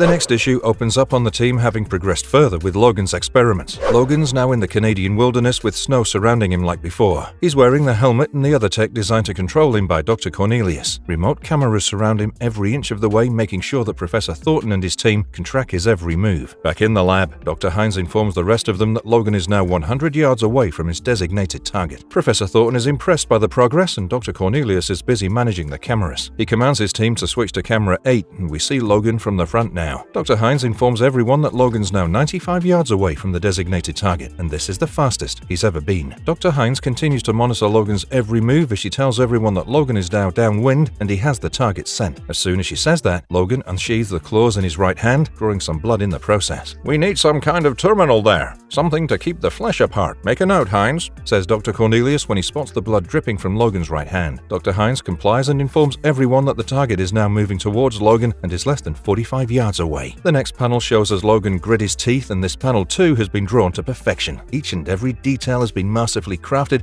and like Logan's eyes before, his gritting teeth are enough to let the reader know what's going on through Logan's mind. He's anticipating, expecting, and preparing for battle. Dr. Hines continues to monitor everything as she informs everyone of Logan's rising heart rate, a rise in adrenaline, carpal flux, and the extrusion of claws in his left hand. Dr. Cornelius requests camera 10, and that's when we get a better view of the action. Logan's about to go against a grizzly bear in its own territory and habitat. Dr. Cornelius orders Hines to keep going and issues orders to Logan. She falters a bit at first as she says into the headset, Mr. Logan, Weapon X, set 12, stimulus response, Quarry 1, duration from 0, 4 minutes and... But before Hines can continue, we see Logan use his right hand to punch the grizzly bear directly in the chest. The next moment, he's plunged all of his claws into the bear and is pulling away with all of his strength. By the time we get to the third panel, the grizzly bear already has his head chopped off, which is flying through the air. Professor Thornton is clearly impressed. "Superb!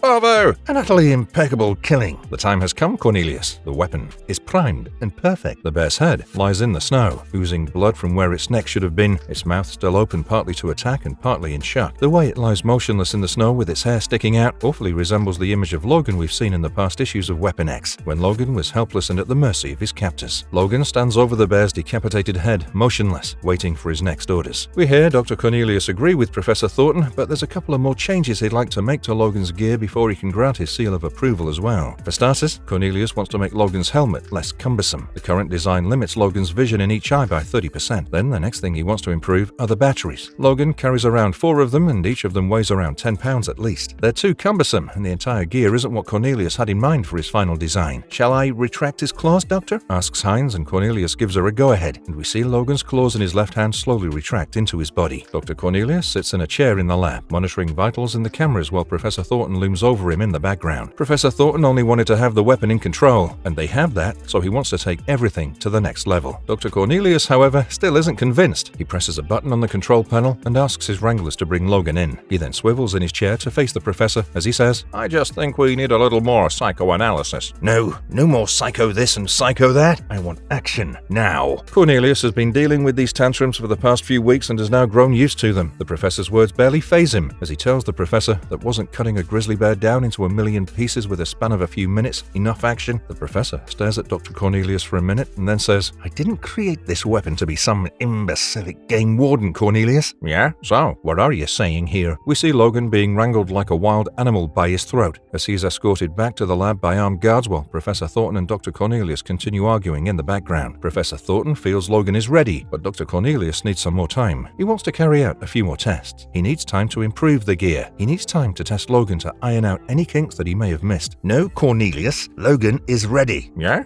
For what? The great test, Doctor. What is the most dangerous game of all, Cornelius?" Dr. Cornelius looks at him with a puzzled look on his face. He thinks for a moment and then says, A Bengal tiger? I don't know, with a stick up its..." But before he can say more, Professor Thornton cuts him off and says that he's talking about man. Man is the most dangerous game of all. Dr. Cornelius swivels and turns back toward the monitors and jokes that they don't have any men in stock that can be hunted down by Logan. He watches Logan make his way back to the lab but fails to notice the look he sports now. Unlike his previous comatose states, Logan, it seems, is conscious. He broods under the helmet as though intently listening to the conversation going on back at the lab. Professor Thornton says that if they don't have men, then they'll simply need to get some. "You're not serious, of course, Professor." "On the contrary, Cornelius, I am deadly serious." Dr. Cornelius can't believe what Professor Thornton's saying and tries to make sure he isn't joking, but the professor was right. He is deadly serious. He walks away from all of them, saying he'll go and make the arrangements. We see Cornelius stare at him as Thornton walks away. He wants to say something. He raises his hand to reach out, but then stops midway. Something inside Dr. Cornelius tells him that maybe this has always been the plan all along. Dr. Hines has been listening to everything all this while as the professor walks away without saying a word and pretending to work. Back in Logan's chamber, we see the Wranglers have brought him in and are now removing the helmet according to Dr. Cornelius's instruction. They're supposed to only remove the helmet but keep the helmet points and the batteries attached. They also need to set the inline alarm before leaving Logan in his chamber. Back in the lab, Dr. Cornelius is finally realizing how he was roped into this mess while he talks to Dr. Hines, who continues to work without saying a word. As he says everything out loud, he comes to the realization that maybe he was tricked by Professor Thornton into all of this. I don't know about this, Hines. First I'm told we're creating a kind of super soldier from Experiment X, then it turns out he's a mutant. Then the adamantium bonding process sends him cuckoo, but the professor still pulls me back in. I got sucked in good. Yeah, I know. Dr. Hines knows this is all Dr. Cornelius needed, a listening ear so he can figure out everything on his own as he talks out loud. She continues to work while Dr. Cornelius leans against the control panel, sheepishly looking down at the floor as he continues venting. He concludes that he got blackmailed into this entire thing, but he's still confused, still unable to pinpoint what the weapon is supposed to do. He speculates if it's designed to protect the nation, maybe fight others like him, or fight the commies. Why don't you take your coffee break now, John? Says Dr. Hines to the only other technician in the room. But the technician is confused. His break doesn't begin till 6, but that's when for the first time we see the other side of Dr. Hines as she turns her head towards him sternly. Take a break, John. The technician rushes out of the lab the very next second. Once the technician is gone, Dr. Cornelius turns his face back toward Dr. Hines. I'm not too large on soul-searching, Hines, and stuff like that, but I've got a responsibility to know.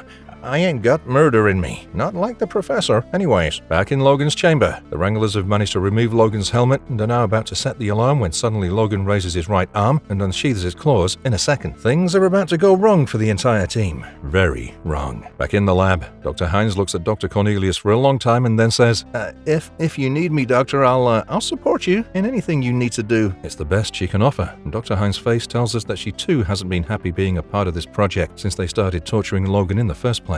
Back in Logan's chamber, all hell is broken loose. Logan is out for blood, and he's already plunged his claws into a nearby Wrangler and has lifted him into the air. The other Wranglers have managed to trigger the alarm, which has plunged the entire room under the glow of a dark red light, making the scene even more eerie. In the background, we hear Dr. Cornelius and Hines acknowledge the alarm and scramble to address it. Dr. Hines quickly puts up the feed from Logan's chamber up on the big screen and watches in horror as Logan continues to cut through his Wranglers with ease. She lets out a terrified yelp as Dr. Cornelius scrambles to get a hold of the professor. He presses a button on the control panel and screams, Professor! Professor! What is it, Cornelius? But Cornelius isn't having any of it. He continues screaming at Thornton, You maniac! How could you? You're insane! But Professor Thornton is too confused himself. He quickly brings up the camera feed from the facility up on the monitor in his control room and realizes what's happening. This is not my doing, Cornelius. I'm not in control. I repeat, not in control. Logan has managed to take care of everyone in his chamber and is now making his way toward the exit. He plunges his claws through the metal door to cut his way through as we realize he's being held in the same place he was held previously. Lab 2. Weapon X, number 8. By now, if you've been ogling over the art like we've been, then by now you know that Barry Windsor-Smith is going to open issue 8 with a bang considering the last cliffhanger. And the first panel is all you need to see to guess the aftermath of Logan's escape. Bodies, wires, shards of glass line the floor as Logan makes his way through the facility's corridor. He's sprinting with his claws unsheathed toward 2 security personnel that are peppering him with tranquilizer darts in a desperate attempt to get him to stop. But it doesn't even slow Logan down. The head of security orders everyone on his force to converge at Zone 2 while Professor Thornton and Dr. Cornelius continue talking in the background over the radio. Dr. Cornelius is helpless. His emergency shutdown isn't working, and the only way to shut down Logan would be for the professor to use his monitor controls in the control room and shut off the entire power to Logan's equipment. But this is what the professor's been trying since Logan's escape, and it doesn't seem to be working at all. We learn that Logan's already killed 3 Wranglers and 2 security personnel he met on the way here. Cornelius is more than frustrated as he screams over the radio, What happened to your failsafe, Professor? But even that isn't working as the professor sheepishly informs Cornelius over the radio. Dr. Cornelius stares at the monitors in horror as Dr. Hines looks up at him. This shouldn't have happened. They had fail-safes. Logan was harnessed up. Everything is still attached to him. The tranquilizers aren't even working. How can this happen? Dr. Cornelius is watching people being cut down like fodder as he screams, This is crazy! Can't you do something, Professor? My system is down, Cornelius.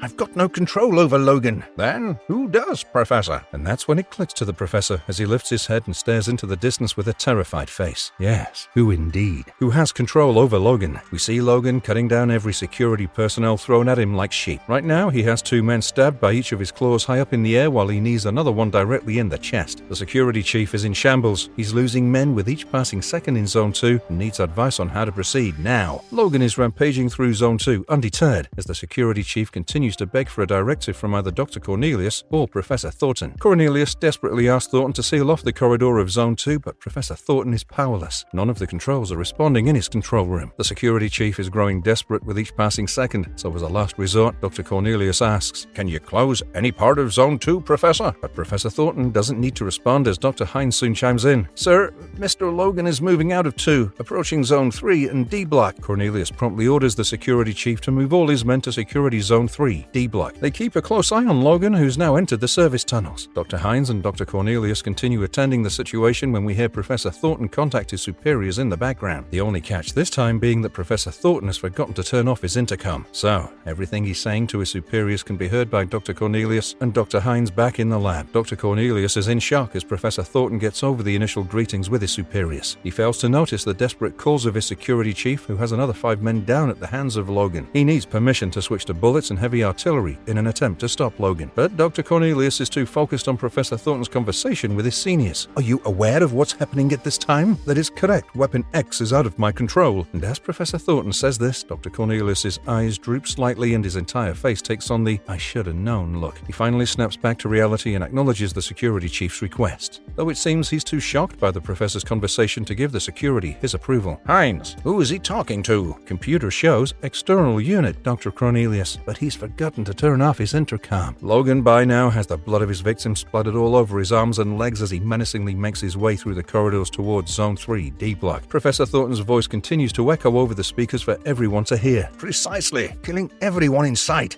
Yes. You see, it's just that Logan is fully harnessed, yet my controls are inactive. By now, the security chief is visibly agitated and is demanding approval to use heavier weapons. But Dr. Cornelius, it seems, doesn't want to give that order. He instead orders his security chief to pull his men back before it's too late. We see Logan get cornered by 2 security personnel as they scream, "Freeze!" But Logan has no intention of stopping. He snarls at the 2 of them and then leaps at them. The first swipe takes care of the first guard, while the second guard gets Logan's claws plunged directly into his chest. The security chief is desperately asking his men to retreat over the radio, but it seems it's already too late for these 2. Professor's voice continues to echo over the speakers. "And while it's of little concern overall, we're losing our martial guard somewhat precipitously." Back in the lab, Dr. Hines is busy typing away and researching in the background while Dr. Cornelius desperately tries to get a hold of the professor, to no avail. He wants the professor to give his approval to use heavy firepower, but Professor Thornton is too busy talking to his superiors. "I'd just like to ask, do you have a hand in these occurrences?" Dr. Cornelius puts a hand on his forehead and says, "I think he's off his trolley." But that's when Dr. Hines grabs his attention, because she's found something important that he might want to take a look at. She shows Logan's current movements and the path he's taken since his escape. It's not a random path. Rather, Logan seems to be headed straight for Professor Thornton's control room. By now, he's managed to breach Zone 3 as well. We see more dead bodies lie in his wake as he leaves a trail of bloody footprints behind him. "Dunno, Hines. Doesn't seem right. How could Logan know where the professor is?" Logan seems to wait for a while as though smelling the air, and it's the exact thing Hines points out. Logan's shown an uncanny ability of tracking his targets. However, this still isn't enough for Dr. Cornelius. He's still unaware of Logan's excellent sense of smell and believes his tracking abilities were only demonstrable in a controlled environment. But that's when Dr. Hines retorts with an excellent response, and who's to say this isn't a controlled environment as well, sir? Thornton sits in his control room as his superiors seem to have lulled him into a false sense of safety. They've given him a part of the truth, that they are indeed using Logan to make his way through the lab, wiping anyone associated with the program in the process. Professor Thornton laughs in his chair as he agrees with them. A clean sweep, as it were, eh? Yes, I see. Dead wood. However, his ego and hunger for control still has him blinded to the fact that the first person Logan is targeting is Professor Thornton himself. But it seems the professor's brain finally thinks of its own survival as he asks his superiors what he should be doing next. Or should he leave once Logan has killed everyone in the facility? We see Logan stop again, tilt his head up and sniff the air again to get the professor's scent. By now, Dr. Cornelius has had enough of Professor Thornton. He's heard what his superiors are planning, and he doesn't plan to go down without a fight. He contacts the security chief and takes the matter into his own hands, authorizing him the power to use heavy artillery in the process. Back in the professor's control room, he's having trouble getting his last orders over the radio as the signal begins to crack. But this is the most important question. Should he leave now, or once Logan has killed everyone? But before he can hear the answer to his question, he feels the metal beneath beneath his feet groaning, and the very next second, Logan's arm comes crashing up through the metal floor, flinging the professor away from his control panel. Dr. Cornelius is watching everything unfold on the monitors, and despite his apprehensions, he asks the security to hurry up. He wants answers before the professor is killed by Logan. Tons of security personnel, now armed to the brim with high-caliber rifles, make their way through the corridors directly toward Professor Thornton's office. The professor's cries for help and screams echo throughout the facility as his intercom is still turned on. Back in the lab, Dr. Cornelius holds his head in his hands, feeling helpless and unable to help the professor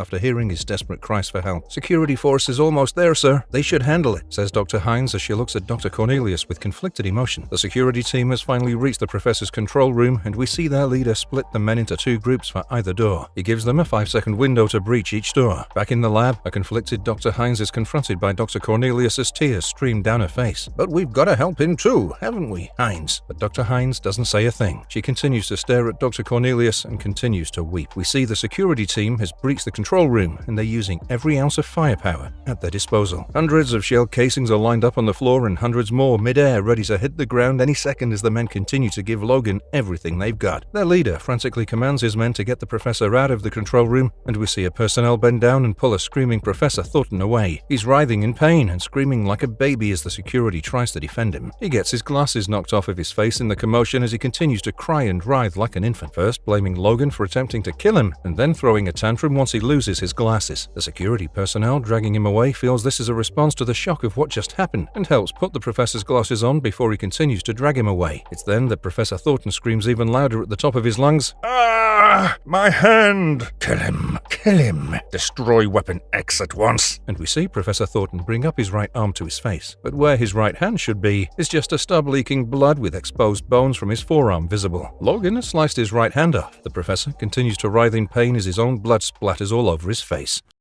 Weapon X, number 9. Since the professor was taken away, it seems Logan's rage only grew. The first page is only dedicated to the merciless assault Logan has carried out on the security team in the past few minutes. He stands atop a pile of bodies of at least 15 security personnel as more and more pour in an attempt to end his killing spree. But it's no use. He slices the head off of the security guard that manages to get close to him, while another that can ambush Logan from behind hesitates after what he's seen. One of them tries to desperately escape the scene while keeping his head low as he informs over the radio, "This is a massacre!" And he doesn't need to tell his security chief twice, who's vehemently ordering every one of his men to fall back and save their lives. It's utter chaos in the entire facility as the security personnel that saved Professor Thornton desperately tries to move him as far away from Logan as possible. By now, the professor's entire right side is covered in his own blood, as he can't help but cower down in a desperate need for some rest and medical treatment. The security personnel tries to reassure him by saying, "A stretcher's coming, sir, lay down, please." "I don't need a stretcher, you fool.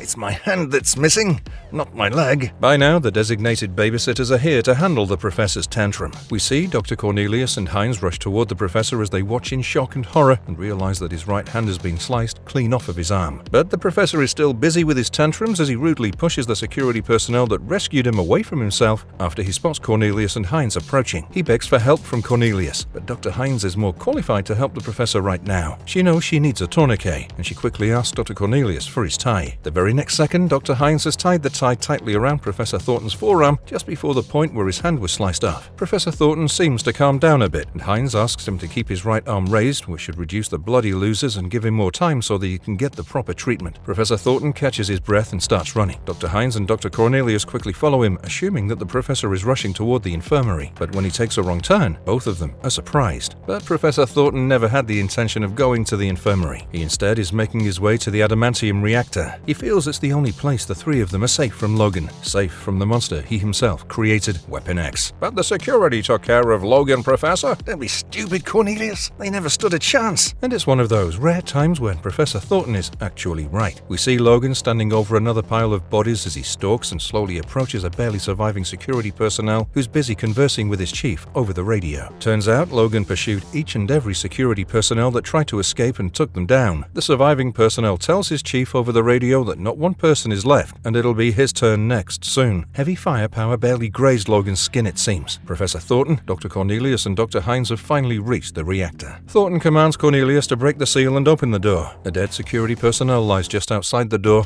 and Thornton commands Hines to pick up his gun. As Hines bends down to pick up the gun, he orders Dr. Dr. Cornelius to close the door as each one of them is safe inside. Dr. Cornelius, who would usually be worried about extensive radiation poisoning upon entering the reactor without hazmat suits, has little to no choice right now as he mumbles under his breath. Hines innocently tries to hand over the gun to Professor Thornton once they're inside, but he snaps right back at her. Not me, you idiot, Hines. What can I do? Give it to Cornelius. With a heavy heart, Hines moves toward Dr. Cornelius and hands him the gun, who stares down at it for a few moments before finally taking it. We see Logan's bloody feet track the three of them and make their way toward the reactor as Dr. Cornelius says, "What's going on here, Professor? Guess what do you think I'm gonna do with this rifle?" We see Logan, now covered in the blood of his victims all over his body, approach the three of them as though stalking his prey. His eyes are determined, menacing. Whatever his instructions are, he plans to carry them out to full effect. In the background, Professor Thornton commands Dr. Cornelius to shoot at Logan as soon as he's spotted. He wants Cornelius to shoot at the batteries in order to damage the harness controlling Logan. This is the chance Cornelius has been waiting for, to get the truth out of Professor Thornton. He innocently says that shooting the battery packs would do nothing as the system is down, and that's when he gets the truth from the horse's mouth. The system is not down, Cornelius. It's in the control of another. Like who, for crying out loud? It's not your place to know that, Cornelius. You've got some gold, Professor.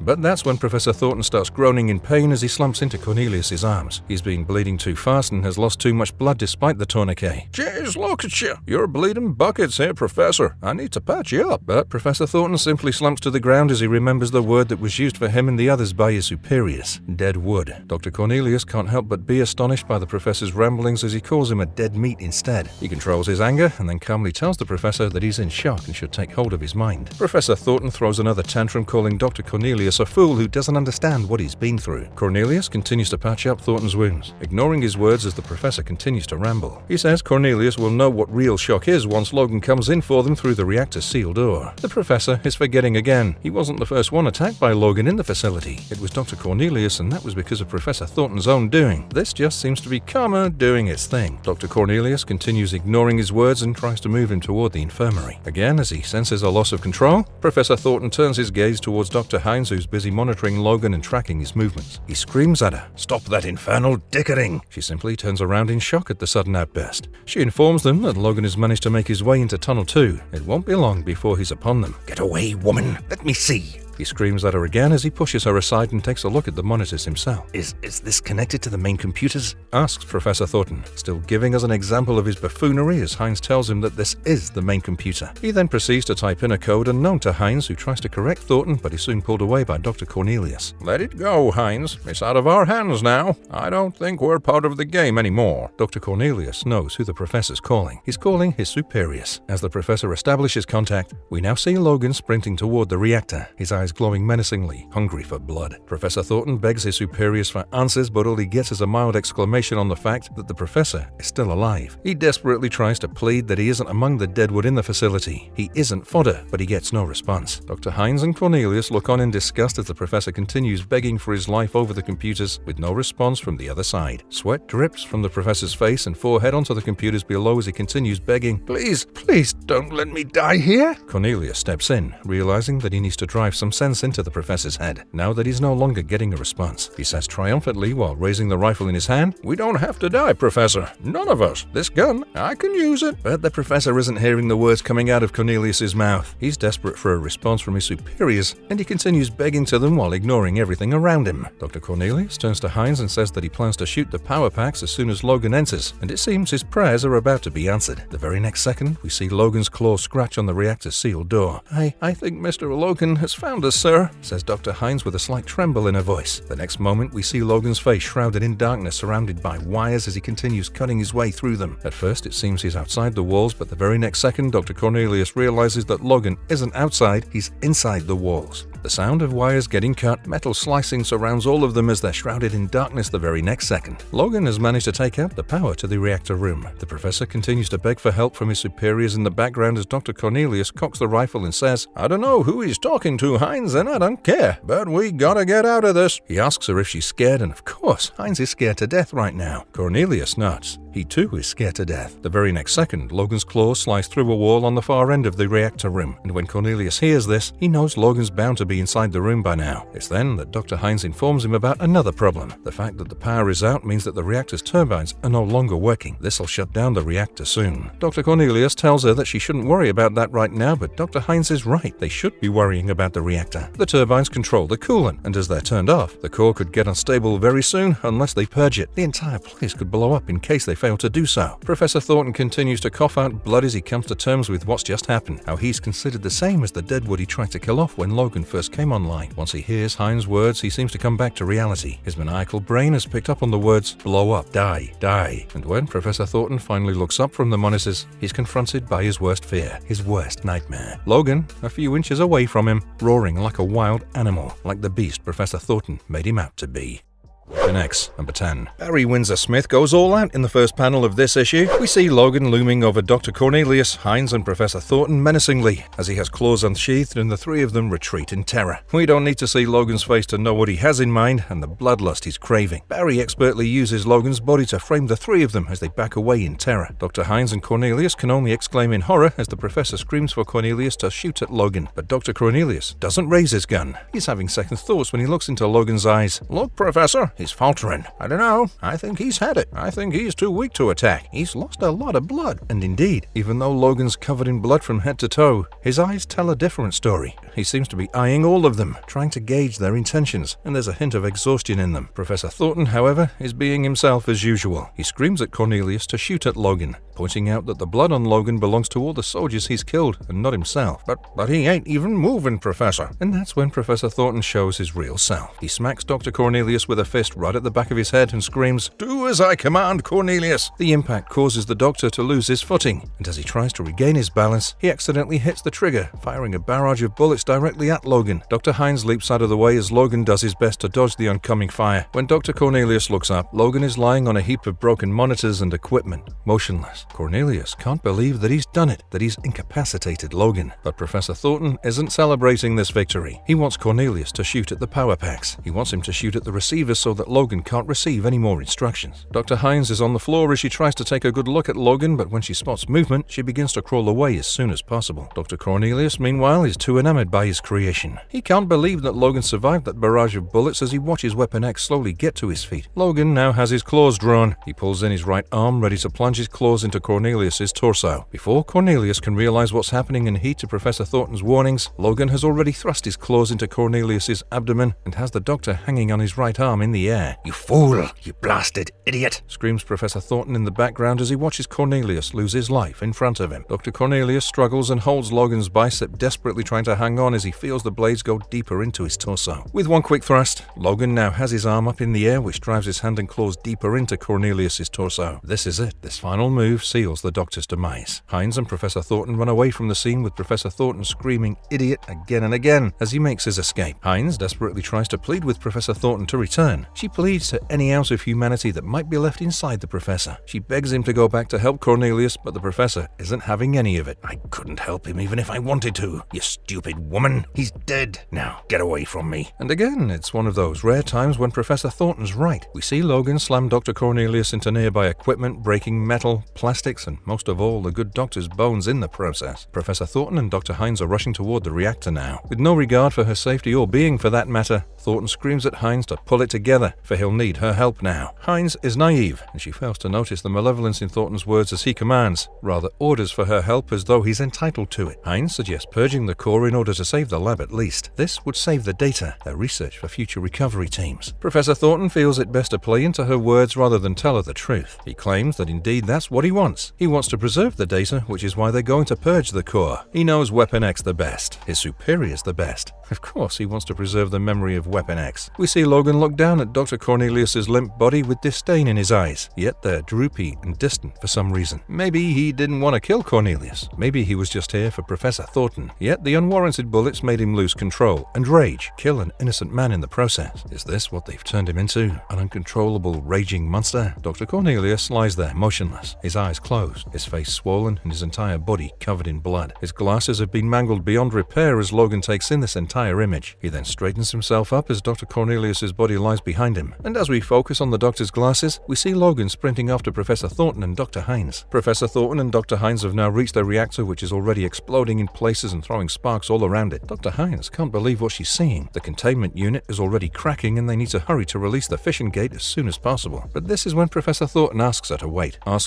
for the most opportune moment. He wants to lure Logan into the exhaust pit first and then release the fission gate. The resulting energy would incinerate his adamantium skeleton instantly. But what can he use to lure Logan? What is something the beast he created will go after? Logan menacingly approaches the reactor as we hear a drastic change in Professor Thornton's tone and cadence. He's no longer being the egotistical maniac he's been all these past weeks. Rather, his voice is now laden with fake sorrow and appreciation. Dr. Hines, who's been desperate for any kind of validation, falls for this trap. He goes on to tell her how good and excellent of an asset she's been over the past weeks, how her work has been impeccable and how she's been the pillar Dr. Cornelius needed for this experiment to succeed. She's been thanking Thornton through all these compliments, but when she hears Dr. Cornelius's name, she breaks down. Disregarding her emotions, Professor Thornton continues luring her into his trap like a venomous snake. He gave his life for this project, Miss Hines. Why, I dare say, you would do the same, would you not? What, sir? Give your life, Hines? No, sir. I wouldn't want to die. It is required, madam. Dr. Hines looks up at Professor Thornton in horror as she realizes what he's saying. He wants to use Dr. Hines as bait for Logan, and as she tries to plead for her life, Professor Thornton places his hand lovingly on her shoulder. The very next instant, he pushes her down into the exhaust pit. She screams as she plunges below and hits the floor. With each passing second Hines spends in the air, the reactor above her continues to threaten to explode. The sparks and explosions growing exponentially as she plummets. Don't break your neck, lady, because I want you to scream and yell, says Professor Thornton as he rushes up the stairs and toward the system's control room. When he's in the control room, he sees Hines struggling, but she isn't screaming. He commands her to scream, orders her, makes her remember all the horror. Cornelius's death, the pile of bodies, how she was compliant in all of this, how she's responsible for creating Weapon X, how her end is only moments away. Use your imagination! Scream, woman! And with this final push, Professor Thornton gets what he wants. As Hines tries to drag herself to safety, she begins to sob uncontrollably and screaming for help in the process. Professor Thornton makes the computer begin the purge and hand him the manual controls back in the control room, because Logan has now entered the room and is directly staring at Hines lying helplessly at the bottom of the exhaust pit. Weapon X, number 11. In this issue, we continue exactly where we left off. Logan has now jumped down into the exhaust pit as Dr. Hines desperately tries to reason with Logan. She feels there's still a bit of him left in there somewhere, and she tries to call out to it as she says, Mr. Logan. But Logan doesn't respond. He continues approaching her. Dr. Hines is the only one who's referred to Logan as Mr. Logan all this while, and yet she's helpless right now. The only other voice is of Professor Thornton back in the system's control room. He has his good hand directly on the manual override for purging the reactor. Thornton anticipates Logan's each and every move and can't wait for him to reach the center of the exhaust pit. Come, creature, into the pit with you. I'll crisp you like bacon. Like the mutant meat you are. Hines, however, isn't giving up. She has only one request from Logan. I don't know if you can understand me, Mr. Logan, but I can't stand pain, physical pain. She lowers her head as if offering it on a platter to Logan as she continues. Please kill me quickly. Please, I beg you. Back in the control room, Dr. Thornton stares at Dr. Hines in disgust. He can't believe the words coming out of her mouth. Good God, woman, don't beg. You're living the last few moments of your pointless existence. Don't waste them cowering and begging in front of a mindless animal. But this is why Professor Thornton is the bigoted egomaniac that he is, because the next moment, Logan opens his mouth as he approaches Dr. Hines, and the first words out of his mouth are, I understand you. And although his face is obscured, the way Logan looks down at her, it isn't the way an animal stares at his prey. It's discreetly human. Confused by the words she heard, Hines looks up at Logan as he continues speaking in broken sentences. He tells her that he doesn't care for her. All he wants is the professor. And we see intent in Logan's eyes for the first time as he averts his gaze from Hines and looks directly up at Professor Thornton, who's staring right back at him, his good hand still clutching the manual release valve for the reactor purge. Logan doesn't know it, but him looking up was the sign Thornton needed. The very next second, he twists and pulls on the manual latch, purging the reactor. The very next second, explosions go off in all directions as the reactor starts purging itself in the exhaust pit directly above Logan and Hines. Hines can't believe her eyes. Despite Logan being conscious, displaying empathy and intent, the professor still went through with it. Without a second thought, he opened the fishing gate. Hines, in her last moments, does the noblest thing she can, not because she intended it, but because that's who she's always been. Run, run, Mr. Logan! She leaps in one direction, but Logan simply ducks down and holds his place. He stays there, enduring the pain, enduring everything Professor Thornton has to throw at him, and Professor Thornton is taking no chances. He commands the computer to purge the reactor at 240,000 megatherms at 70,000 cubic feet with the velocity of 2,000 foot-pounds. The computer acknowledges, and the discharge intensifies beyond expectation. We see Logan's skin turn pink as he loses it, layer by layer. He screams in agony, yet refuses to move from under the fire and discharge. The professor then contacts his superiors. Again, it's a show of power. This is the Professor. Experiment X is destroyed, he claims triumphantly. He continues gloating over the call, that it was he who destroyed their experiment. A payback to his superiors for ever thinking that Professor Thornton was dead wood.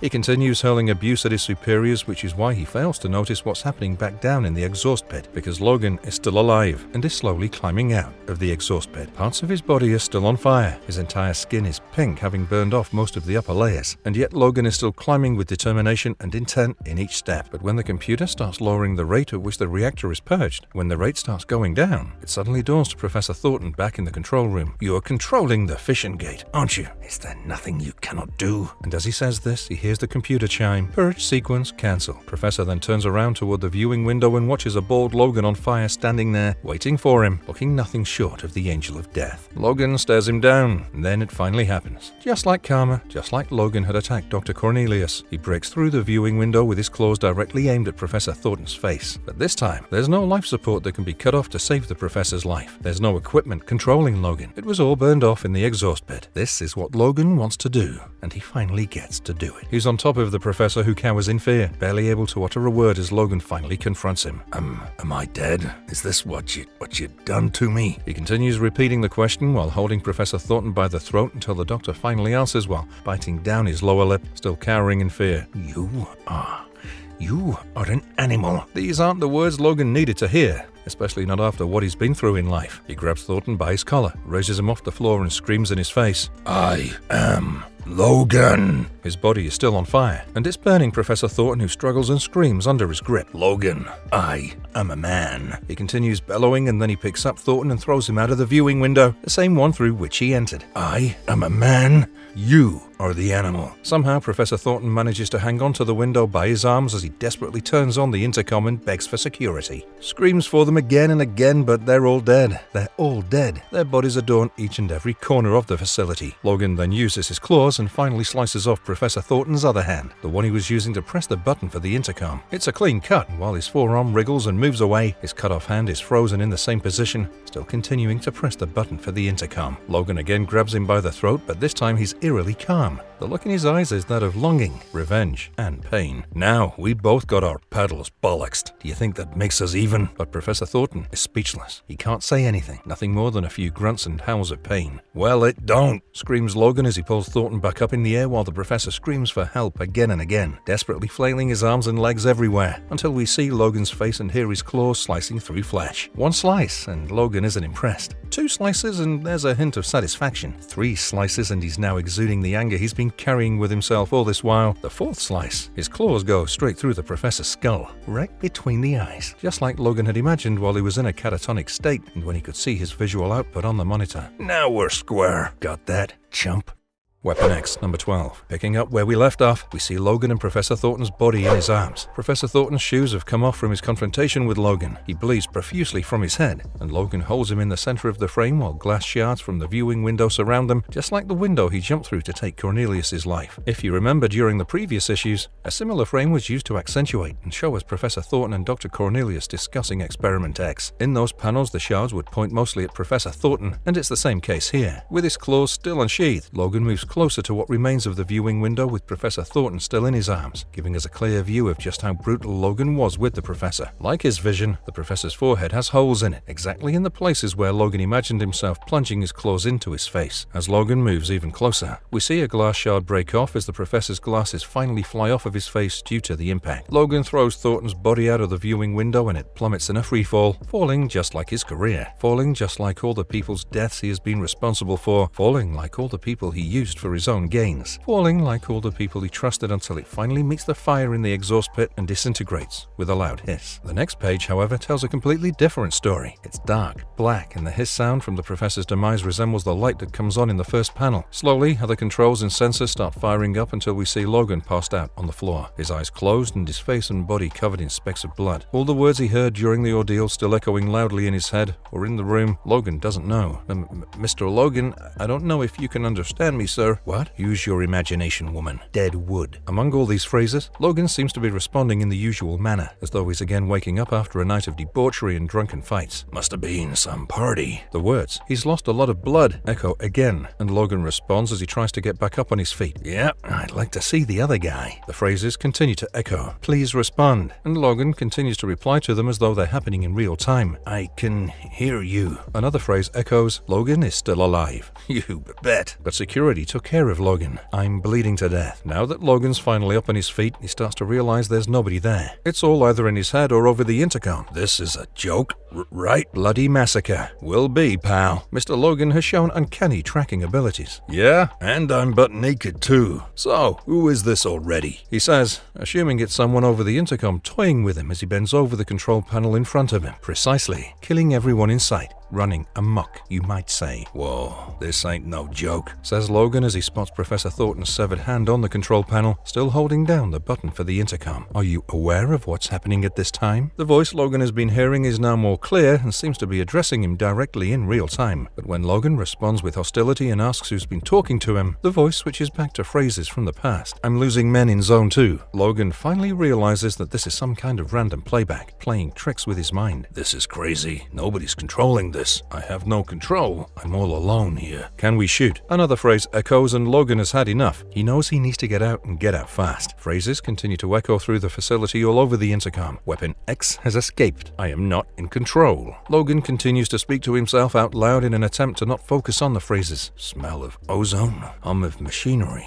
Industrial, maybe military. I don't like the army and they don't like me, so I'm out of here, says Logan to himself as he walks out of the reactor control room where he killed Professor Thornton. He continues walking through the facility, which now seems awfully eerie and clean, with no sound or sign of life anywhere. He continues walking through the corridor and reaches the entrance of the reactor room where he killed Dr. Cornelius. He doesn't remember a thing as he's shocked when he discovers the doctor's body. He stares at it from a distance and then walks up to it. He's been cut bad. 3 in the gut. Brutal. As he continues to stare at Cornelius's face, there's a sudden spark in his mind. He can remember something. He can remember Cornelius's face. He thinks it was a dream where he saw Cornelius. But as he sniffs the air, he realizes the stench of death is everywhere. He then looks down at his hands and sees his entire body covered in blood, but he has no wounds and he hasn't been cut anywhere. So, was he the one who did this? Did I knife this guy here? What did he do to me? And that hand back there? Severed hand. Logan's eyes give us a glimpse at how hard he's trying to remember, but all of it seems like a far-off dream. As he continues looking down at his hands, he remembers Hines. He remembers her last words. Her last request as Professor Thornton's words echo in the background. He then spots the terminals between his knuckles on each hand, courtesy of Hines. She did come through. She installed terminals to keep his flesh apart so that his claws wouldn't cut through his muscle and tissue each time he unsheathed them. And as Hines' last words echo in his head, "Please, I beg you, Mr. Logan, kill me quickly," is when his claws slowly begin to unsheath, digging into the skin of his hand. And as he remembers Hines' words when she tried to help him, "Run, Mr. Logan, run," his claws completely unsheath and jut out of his terminals. As they continue to grow out of his hand, Logan is mesmerized yet unable to register the pain he's feeling. Blood drips from both of his hands. He can't remember anything. He can't remember what happened. Am I dead? Dead?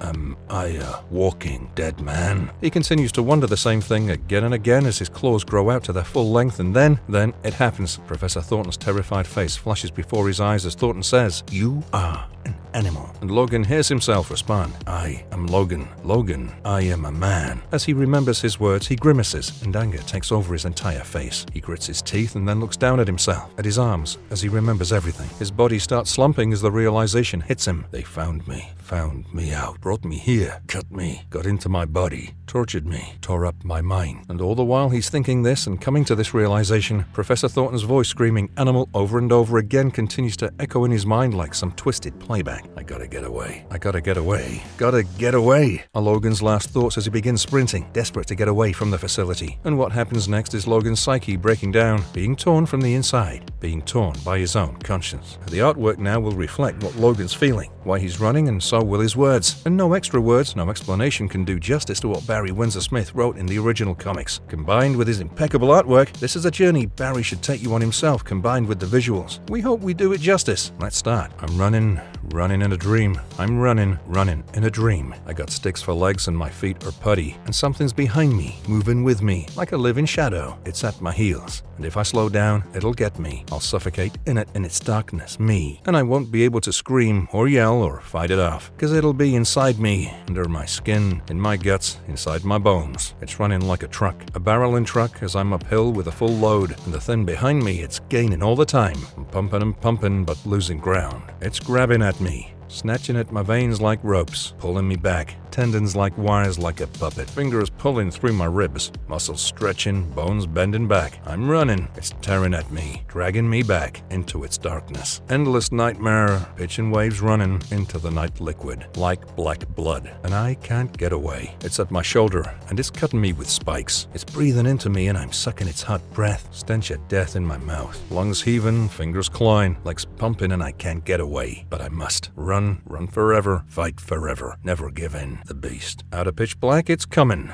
It's free and it wants revenge. It's gonna rip me, turn me inside out. I'm running into unending darkness. And it's behind me. It's everywhere I am. Don't give up. Can't go on. Knees giving in. Don't give up. Gristle shot. Don't give up. Every thrust, blood and fire. Bones heavy. Dance like lead. Shot through like steel. In the heart, caving in. Don't give up. Under the weight of the beast. Perfection though it is, nothing will prepare you for what comes next. But Barry Windsor-Smith is about to snatch the rug from under your feet, because in the next lines, it's Professor Thornton speaking to Dr. Cornelius as we see a Siberian tiger noticing chains breaking somewhere around him. It's extraordinary, is it not, Cornelius? A creature of such power, shaken by his own shadow, driven by fear of himself. Yeah, but he's pulling through, despite it all. Dr. Cornelius then commands Dr. Hines to switch to the external camera, and we finally see Logan again. Now, without any equipment or gear, Logan has cut through a chain-link fence and is menacingly making his way inside. When Dr. Cornelius gets his team to switch the camera again, we see that Logan is now face-to-face with the Siberian tiger we spotted earlier. It's another one of their tests. I mean, he's still standing, Professor, isn't he? He didn't buckle, didn't give in. He didn't even retract his claws when we gave him the power to do it, you know. Thornton then interrupts Cornelius and asks him to shut up as he wants to watch the showdown between Logan and the Siberian tiger. We could have set this up better, Professor. You know that, right? If Logan had to seek this thing out, hunt it down, track it down, it would have been far more telling than just the tiger being there, waiting for him. Professor Thornton can't help but agree with Dr. Cornelius. The tiger and Logan leap at each other at the same time, with Logan trying to dig his right-hand claws into the tiger's throat straight away. As Professor Thornton and Dr. Cornelius continue to talk in the background, we learn that everything that happened over the past week or so was to change Logan irrevocably.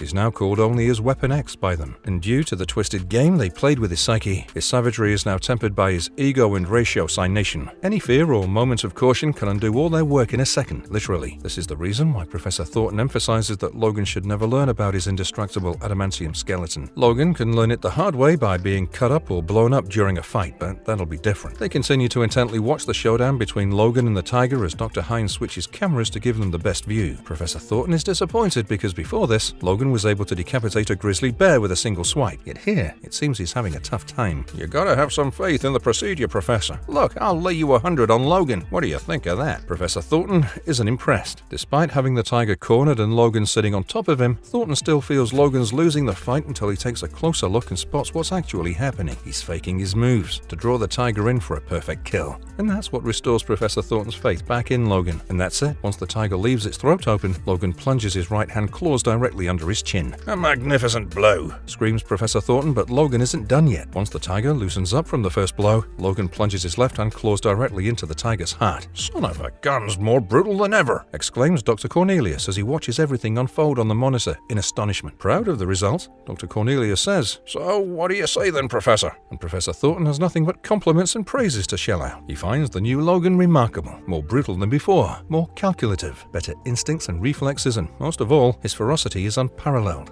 Pity I couldn't get you to make that bet earlier, eh? I will not sully the nature of scientific endeavors with wages, Cornelius. And that's when Dr. Cornelius goes on to explain what they actually did to Logan. They set up Logan at first so they indeed gave him a chance to escape, but Logan never took it. Logan didn't run. He decided to instead exact revenge. He turned around and brutalized everyone, including Dr. Cornelius and Professor Thornton. Then Dr. Cornelius decided to jam his psyche with the fear of mutantism by giving him the artificial will of calling himself human, but being human when everyone around him saw him as an animal. And even though they don't know it yet, they think that fear of mutantism didn't faze him. Yes, Cornelius, all good, but yet he still failed to kill Hines. An act of mercy that leaves doubt still in my mind. Dr. Cornelius agrees with the professor, but goes on to explain that Logan didn't kill Hines because she didn't prove a threat to him, just like their experiments have proven. Logan will only kill if he's threatened with death or if he's hungry. All right, Cornelius, I suppose we should consider the experiment a success, flawed though it may be. But that's when Professor Thornton is interrupted by Dr. Hines as she addresses Dr. Cornelius. If I may say so, Doctor, I think that Mr. Logan only killed you because of that accidental shooting, sir. I don't think he would have attacked you otherwise. And although Dr. Cornelius sees the point Dr. Hines is trying to make, it doesn't help his cause of proving the experiment a success in front of Professor Thornton. He gives Hines a cold stare and thanks her for her input, while Professor Thornton huffs and puffs in the background, still not impressed or convinced. In the next panel, we see Logan standing over the dead body of the Siberian tiger as he watches Wranglers approach him from the guarded facility, ready to take him back in. Dr. Cornelius is still trying to justify the success of what he's done as he tells the professor that Logan thinks he's killed everyone in the lab, including them, in order to get to Professor Thornton, who was the focus of his vengeance. But with his vengeance also comes the realization that he isn't human, which is why he knows it was Professor Thornton who harnessed and brought out his dark secret. Indeed, Cornelius, which is why he had to destroy me, his creator. His once inculpable savagery is now transformed into the cunning of a ruthless killer with his vengeance now completed. Oh, I savor these events. Dr. Hines is talking to the Wranglers over the radio, instructing them to bring Logan to D-Block this time. Meanwhile, Dr. Cornelius has been gathering his files and notes ready to wrap up for the day when he confronts Professor Thornton and tells him that he could have made the experiment go awry if things hadn't gone their way. What? How do you mean, Cornelius? Dr. Cornelius then mentions Professor Thornton adding the extra story of how he was being controlled by his supposed superiors. Like you were just a stooge. Or a flunky, instead of the genius behind Experiment X. Sweat beads up on the professor's forehead as he realizes Cornelius remembers this. He tries to avert his gaze from the doctor and play it off cool. A mere psychological ruse, Cornelius. We see the Wranglers now approaching Logan as they're about to restrain him. Back in the lab, Cornelius is impressed by the supposed psychological ruse used by the professor. He thinks it was a great idea and feels the professor was testing Logan, seeing if Logan would take the bait and sympathize with the professor, as well because he was betrayed by his superiors. The Wranglers continue to approach Logan, ready to wrangle his neck, when suddenly Logan puts up both his claws in the famous X formation to protect his neck. Things might not be as they seem, and the confidence of Professor Thornton and Dr. Cornelius might just be a tad bit misplaced. Professor Thornton is still playing it cool back at the lab, making sure he doesn't meet Dr. Cornelius' eyes. And that's when Cornelius notices that Logan is no longer visible on the monitors. He asks Hines to switch cameras and keep a constant eye on Logan, but he isn't visible on any cameras. Hines calls security to ask about Logan's whereabouts, who in turn contact the Wranglers. We then see the scene outside where Logan was supposed to be wrangled. The Wranglers' radio buzzes with the security asking them of Logan's whereabouts, but anybody that was supposed to answer is now long dead, their limbs strewn about, their bodies lying in puddles of blood that are slowly solidifying in the harsh Canadian winter. We see Logan slowly but intently walk into the facility with his claws still drawn out. Back in the lab, Dr. Hines, Cornelius, and Professor Thornton are desperately waiting for an update on Logan's whereabouts, when suddenly the security alarm starts ringing. Even the security doesn't know why the alarm has gone off. This could be serious. Shut down Logan's transponder, Dr. Hines, says Dr. Cornelius as Professor Thornton urges the security to check up on Logan as soon as possible. In the background, Hines has more bad news for Dr. Cornelius. No response, sir. The transponder is in override from an outside source. That's when the security chief contacts Professor Thornton and says, "Breach in D-Block, sir." Professor Thornton frantically cycles through the facility's cameras, but he can't spot anything. Then, suddenly, with a loud screech, the front door starts bending, and soon, it's breached by 3 metal claws that slowly start moving downward, tearing it in the process. The security chief radios in again. Suggest you get out of there, sir. But it's already too late. Logan is at their door and already breaking in. The 3 of them look on in horror. This is their worst nightmare. And after all the effort they went through to avert it, it's coming true again. With a loud metallic creak, Logan's claws bend the metal out of the way, and soon he's enlarging the hole in the main door as he barges in, his eyes dripping with bloodlust and the thirst for revenge. The security chief continues to try and contact the 3 of them, but all of them are frozen in place, too shocked to answer. "Professor, do you copy? Hello? Hines? You there? Dr. Cornelius? Anybody?"